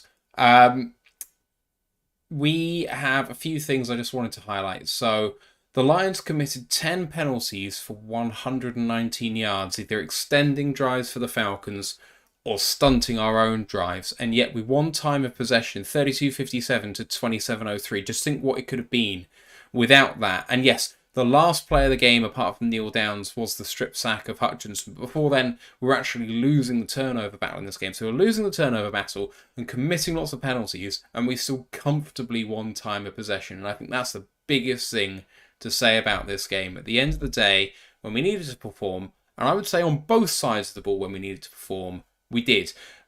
Yes, we didn't score lots of points when we could have done, and we've left points on the table. But what we did do is we sustained drives. And, you know, the boys have adequately said why it's not acceptable to just take a field goal or, cheers Ryan, to take a field goal when you could go for a touchdown or whatever. But by doing that, by keeping our defense off the field, keeping them fresh, it's one of the reasons why we can actually play so well on defense and win this game. So whilst we didn't get there as often as we'd like, I do think the offense was successful in its goal, and the conservative play calling, I think, from Campbell shows the maturity in his game. He has moved away from someone relentlessly aggressive to someone who has become aggressive when he needs to be, when he feels like he's punching upwards against a team that's superior in quality to ours. And when the game position says it's even, but he thinks we're better, he's going conservative because he says my boys are better than your boys. I think that this team's maturing as Dan Campbell is maturing, and I think it's really refreshing to see. Let's go on to flowers and downers. Steve, I think you've kind of picked out a few guys, so just remind us of yours, and then we'll move on. I think on the offense, Goff, Amon-Ra playing banged up, but still looking like one of the top 10 wide receivers in the league. Laporta, massive. And then on the defense, Branch, Anzalone, tone setters. Branch is outstanding. And like I said, good game from Tracy Walker on his comeback. And I think Cam Sutton quietly under the radar is, shutting people down. He's not getting the flashy picks, but he's shutting people down, and I like that. Ash, flowers and downers. Other than the obvious ones, and I'm going to say one of the guys I'm going to say because I know the next person up is his biggest fan, so I'll let him have that. I'm going to say Iffy. Like, I was worried coming into this game. Like, we all know I'm the biggest Kirby Joseph lover on the world, other than his family. Like, I love that guy to pieces. And I was worried because not having him back there, along with not having CJGJ, I was like, who's going to play next to Tracy? Because I can trust Tracy. He will be a consistent, 7 out of 10. He'll always give you the effort, not really make any bad plays. Doesn't make the splashy plays either, unfortunately. He needs to take a couple of sessions with Amon-Ra on the jugs machine, fix those butterfingers. But if he came in and was our 4th highest graded guy on defense, run defense and pass rush was great, let him down a bit, but 80 tackling, 75 coverage, he did what we needed him to do in that safety position, especially when we had to float him inside the box and he was covering Pitts or Jonnu. The guy, for someone who has been much maligned in his career so far in the Lions, except for those few games he had before he got injured in his first season, he's hit the ground running now in his 3rd, 4th season, 2nd at safety, and he's showing why we picked him. And then on offense, it's got to be Khalif.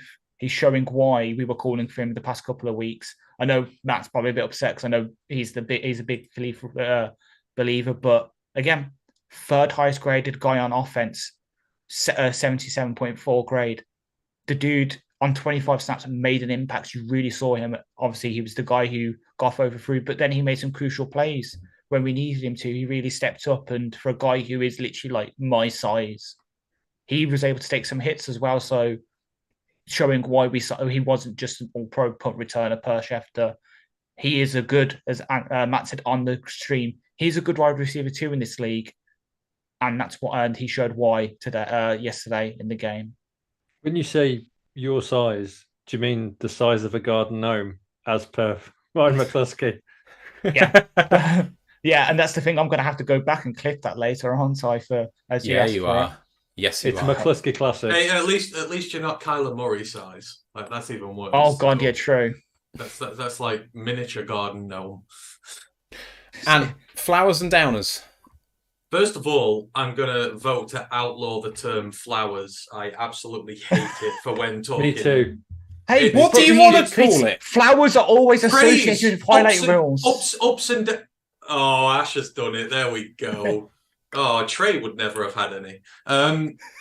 It's a horrible term. Let's stop it. Let's do ups and downs, praise and grumble, stuff like that. Flowers, no.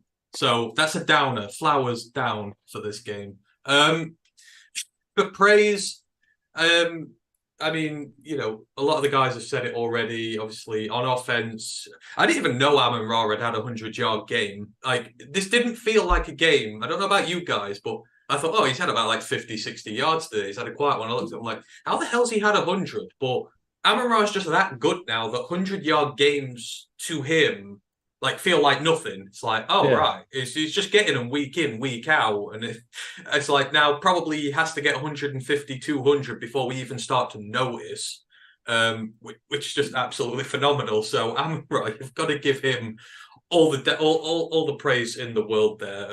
I thought Jonah was very good in this. I know we talked about the offensive line having its troubles, and Jonah had a little bit of an iffy start to the season, but Jonah's been a lot better, and they just need to pay the dude sooner rather than later. So I want to give a props to Jonah there as well.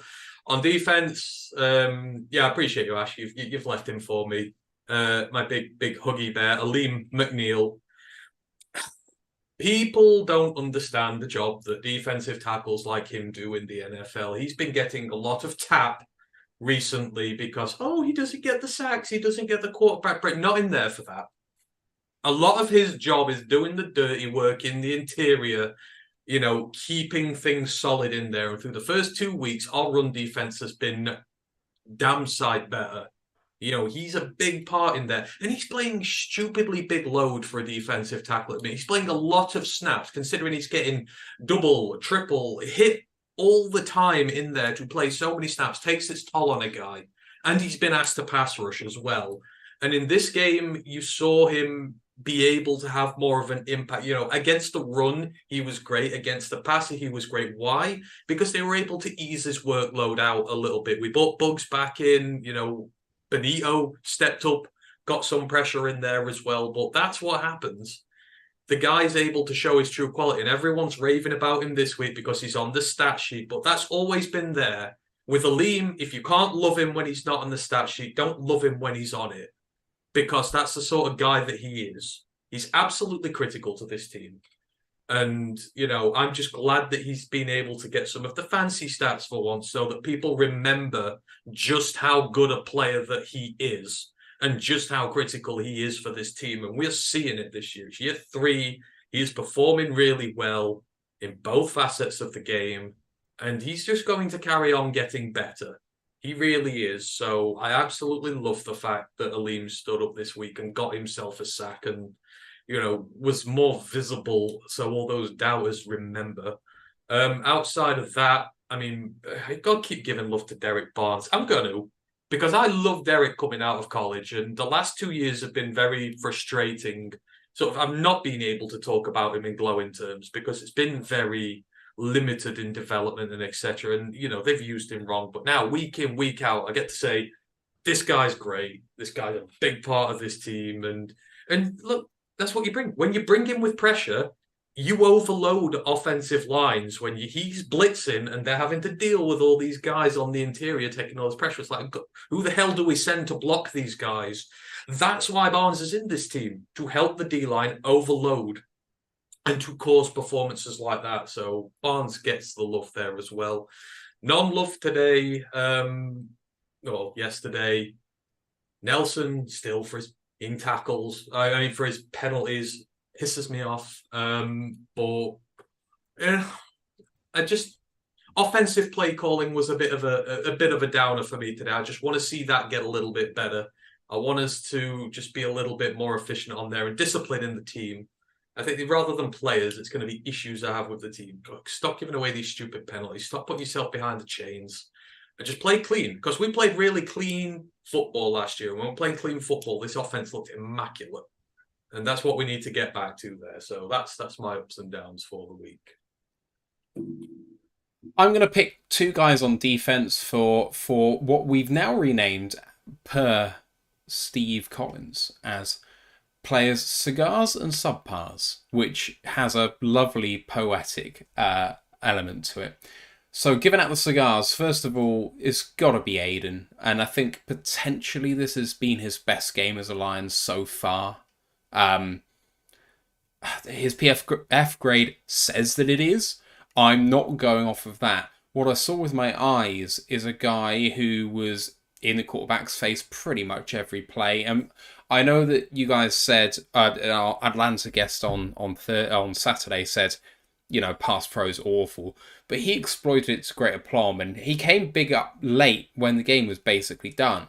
But that doesn't tell the story of his game. He was an absolute terror the entire way through, and without him, this could have been a very different story.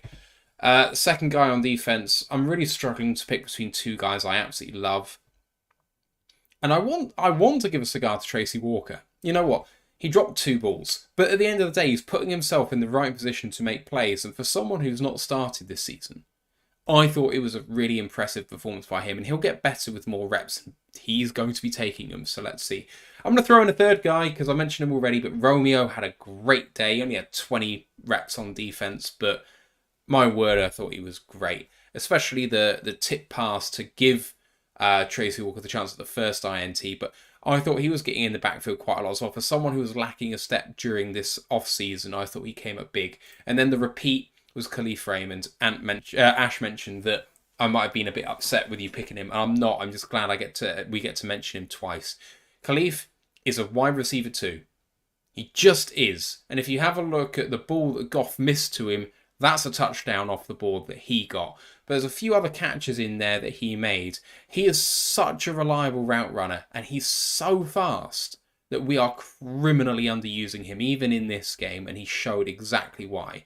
If Goff can get on the same page as him, there are a lot of points to be scored in that connection, and we need to keep doing it. In between him and what Reynolds has done in the first 2 games, and Amon-Ra St. Brown, and the returning JMO, we've got a wide receiver core that most teams should be envious of, but they won't, because our core is criminally underrated, and I absolutely love that fact.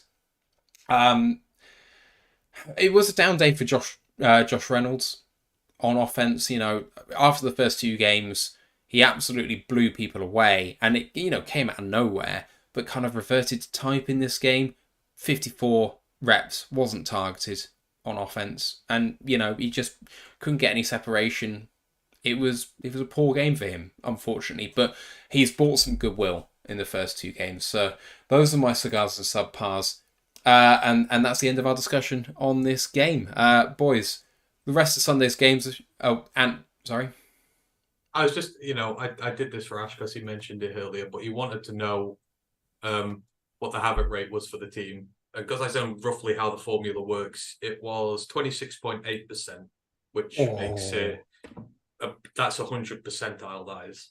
So it was. Knew it. It was. Yeah, over 24 is 100 percentile. So yeah, it was pretty damn good in this one.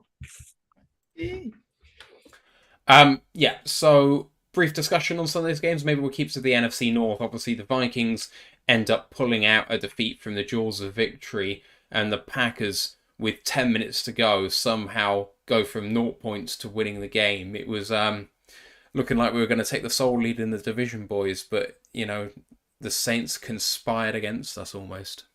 When we talk about the Bears and how bad they are, we've beaten that dead horse already. They're done. No, we have not beaten it anywhere near enough. It needs beating further, like the Chiefs beat them.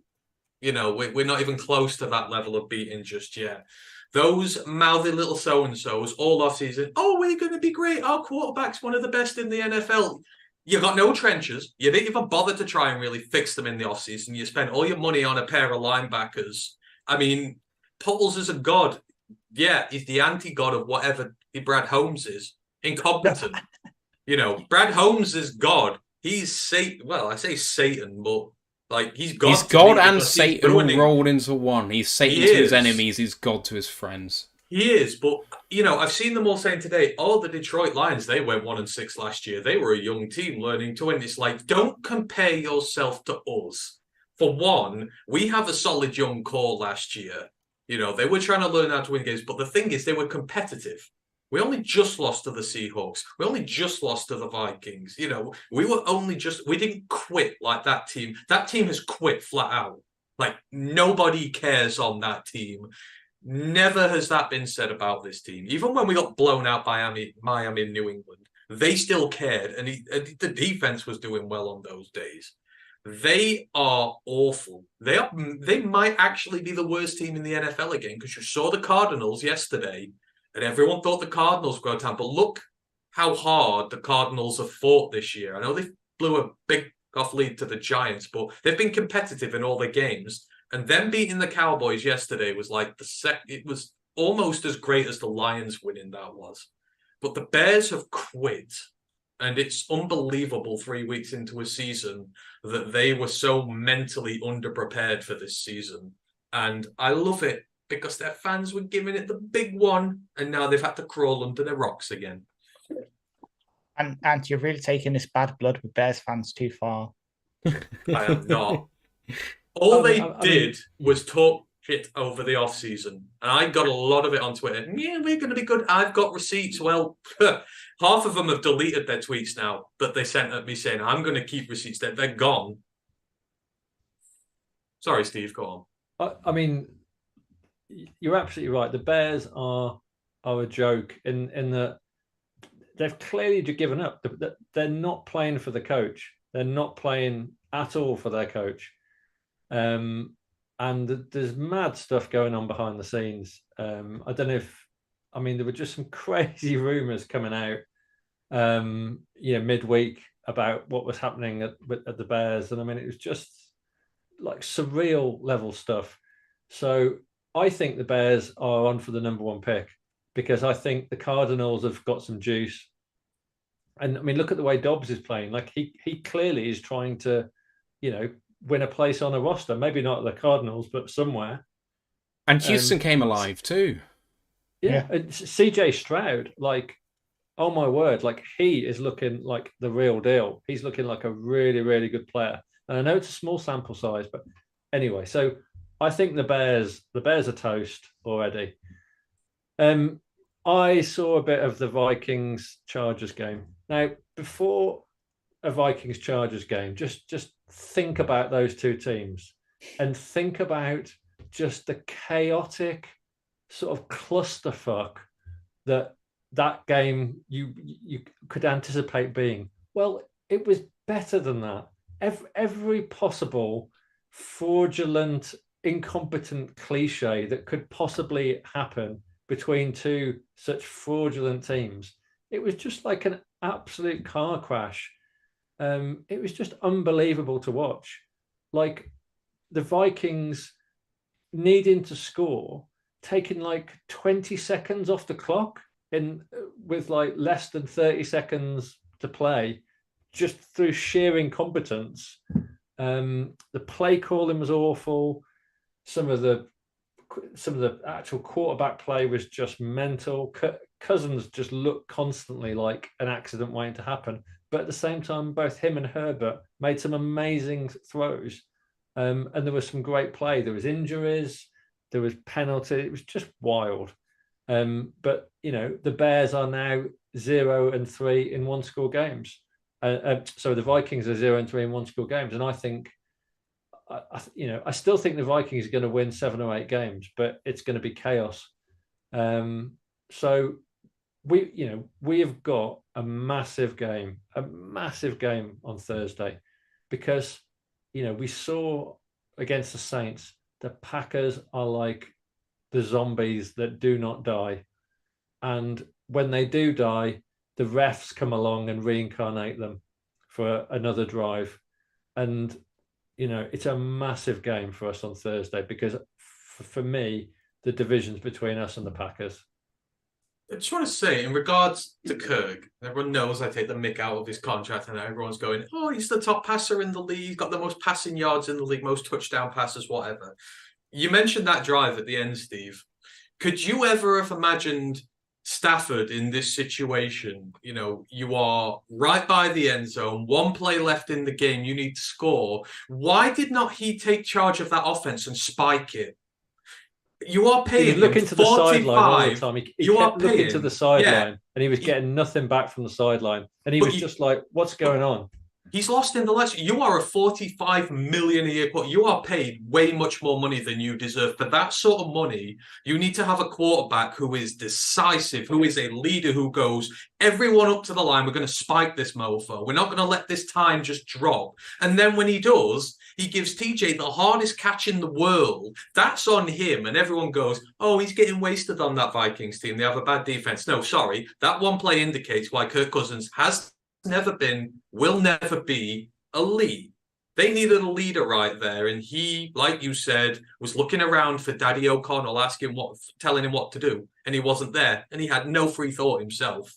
It was beautiful. It was hilarious, and it justifies all the criticism that he gets. Yeah. Right, we've got a few questions to get to, but we're going to take them off the air, so I'm just going to wrap up here. And because it's a short week, this is another Roar of the Lions UK dominated week. So today, of course, we've had our show just now. Tomorrow, Tuesday, September 26th, is our Packers preview, and we've got one of our good friends from the UK and Irish Packers to break down that matchup on Thursday night. If you caught our draft stream, it's the college writer for the UK and Irish Packers, and he's an absolute delight. So Don't often say that about Packers fans, but he's fantastic. You'll want to check that out because it'll be a great show. Thursday, of course, is our Packers live reaction show. Join me and Ash on the call. That'll be starting about 1:15 in the morning UK time. It'll be 8:15 p.m. Eastern time. Friday's going to be our Packers review show. We'll be breaking down the win or the loss. My mood will very much depend on how we did, and my hangover will be just as great either way. College podcast, of course, will be returning on the Wednesday, week 4 in review, week 5 in preview. So it's gonna be 5 shows this week, guys. Hope you've enjoyed it. You can follow us on our socials on Royal the Lions UK on YouTube, Twitch, Facebook, Instagram, and Twitter.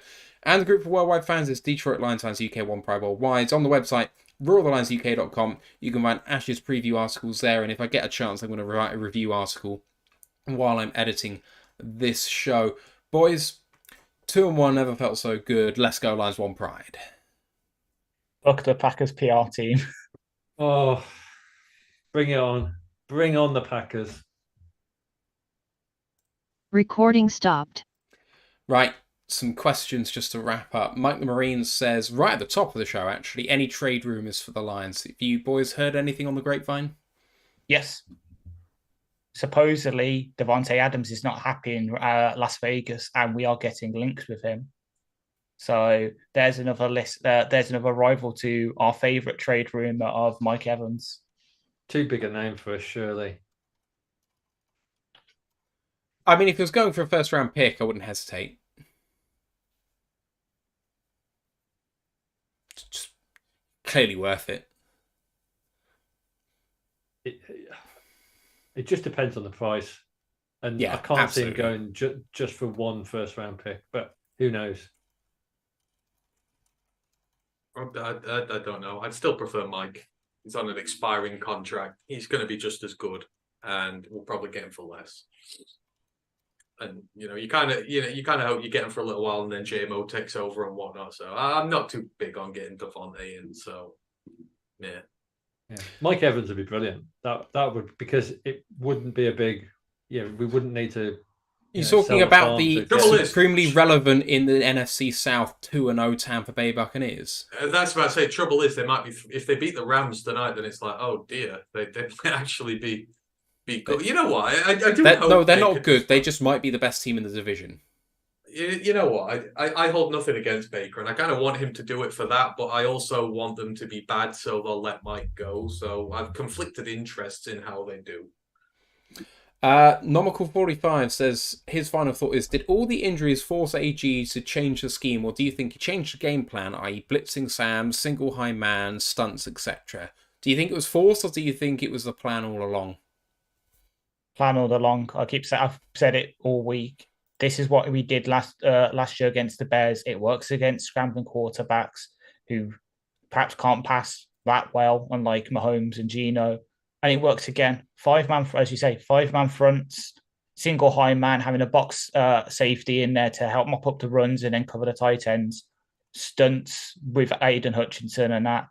It's what we did last year. He's reverting almost. He's changing the game plan not only to fit Ridder, but also just getting back to what our players do well instead of doing idiotic things like the play that I keep coming back to with James Houston last week. I don't know. I think. I'm not saying it's forced, but I think he realised he had to adjust. I think, like I said, his play card seemed a bit smaller this week. It was a little less, a little less of the frilly stuff in there and more of the real stuff. So I think he would have had to, and I don't think he's under any illusion. This is year 3 with him, and he's got to be better. And just sort of on the wider scheme of Glenn right now, I don't think I mentioned it on air when we started, but everyone's saying after this weekend, people need to apologise to him. He's had he's almost redeemed himself. That's as bad a thinking as the people who the other week were saying he should be sacked. You got to give Glenn this season to see how it pans out. Now, I said at the start, he's got to be 16th or better. 3 years in, you've got to have a middle-of-the-road defence minimum. I don't care if it comes from like half the performances, they're the number 1 defense in the NFL, and the other half, they're 32nd. I don't care how he gets there, but if he does it over the course of the season, great. But consistency now is the key for him. He's never shown consistency. big question. Can he do it? Hopefully he can. But after this one, it's like you've got to keep doing this. You've got to keep this level up now at this point. And by the end of the season, hopefully he can be where he's got to be. But praise to him for this one. But can he do it again on Thursday? Could be a big ask. I agree with that. Lisa De Lorenzo asked Ryan a question, but obviously he went pretty shortly after that. But she asked, do you think that Green Bay has as good a defense as the Atlanta Falcons? Better. Yeah. Much Better, better. yeah. Better Jay is secondary. better. Yeah, Better Jay. linebackers. I would say that the Green Bay defense is better in personnel, but up until the game yesterday, I would say the Atlanta defense is playing better together.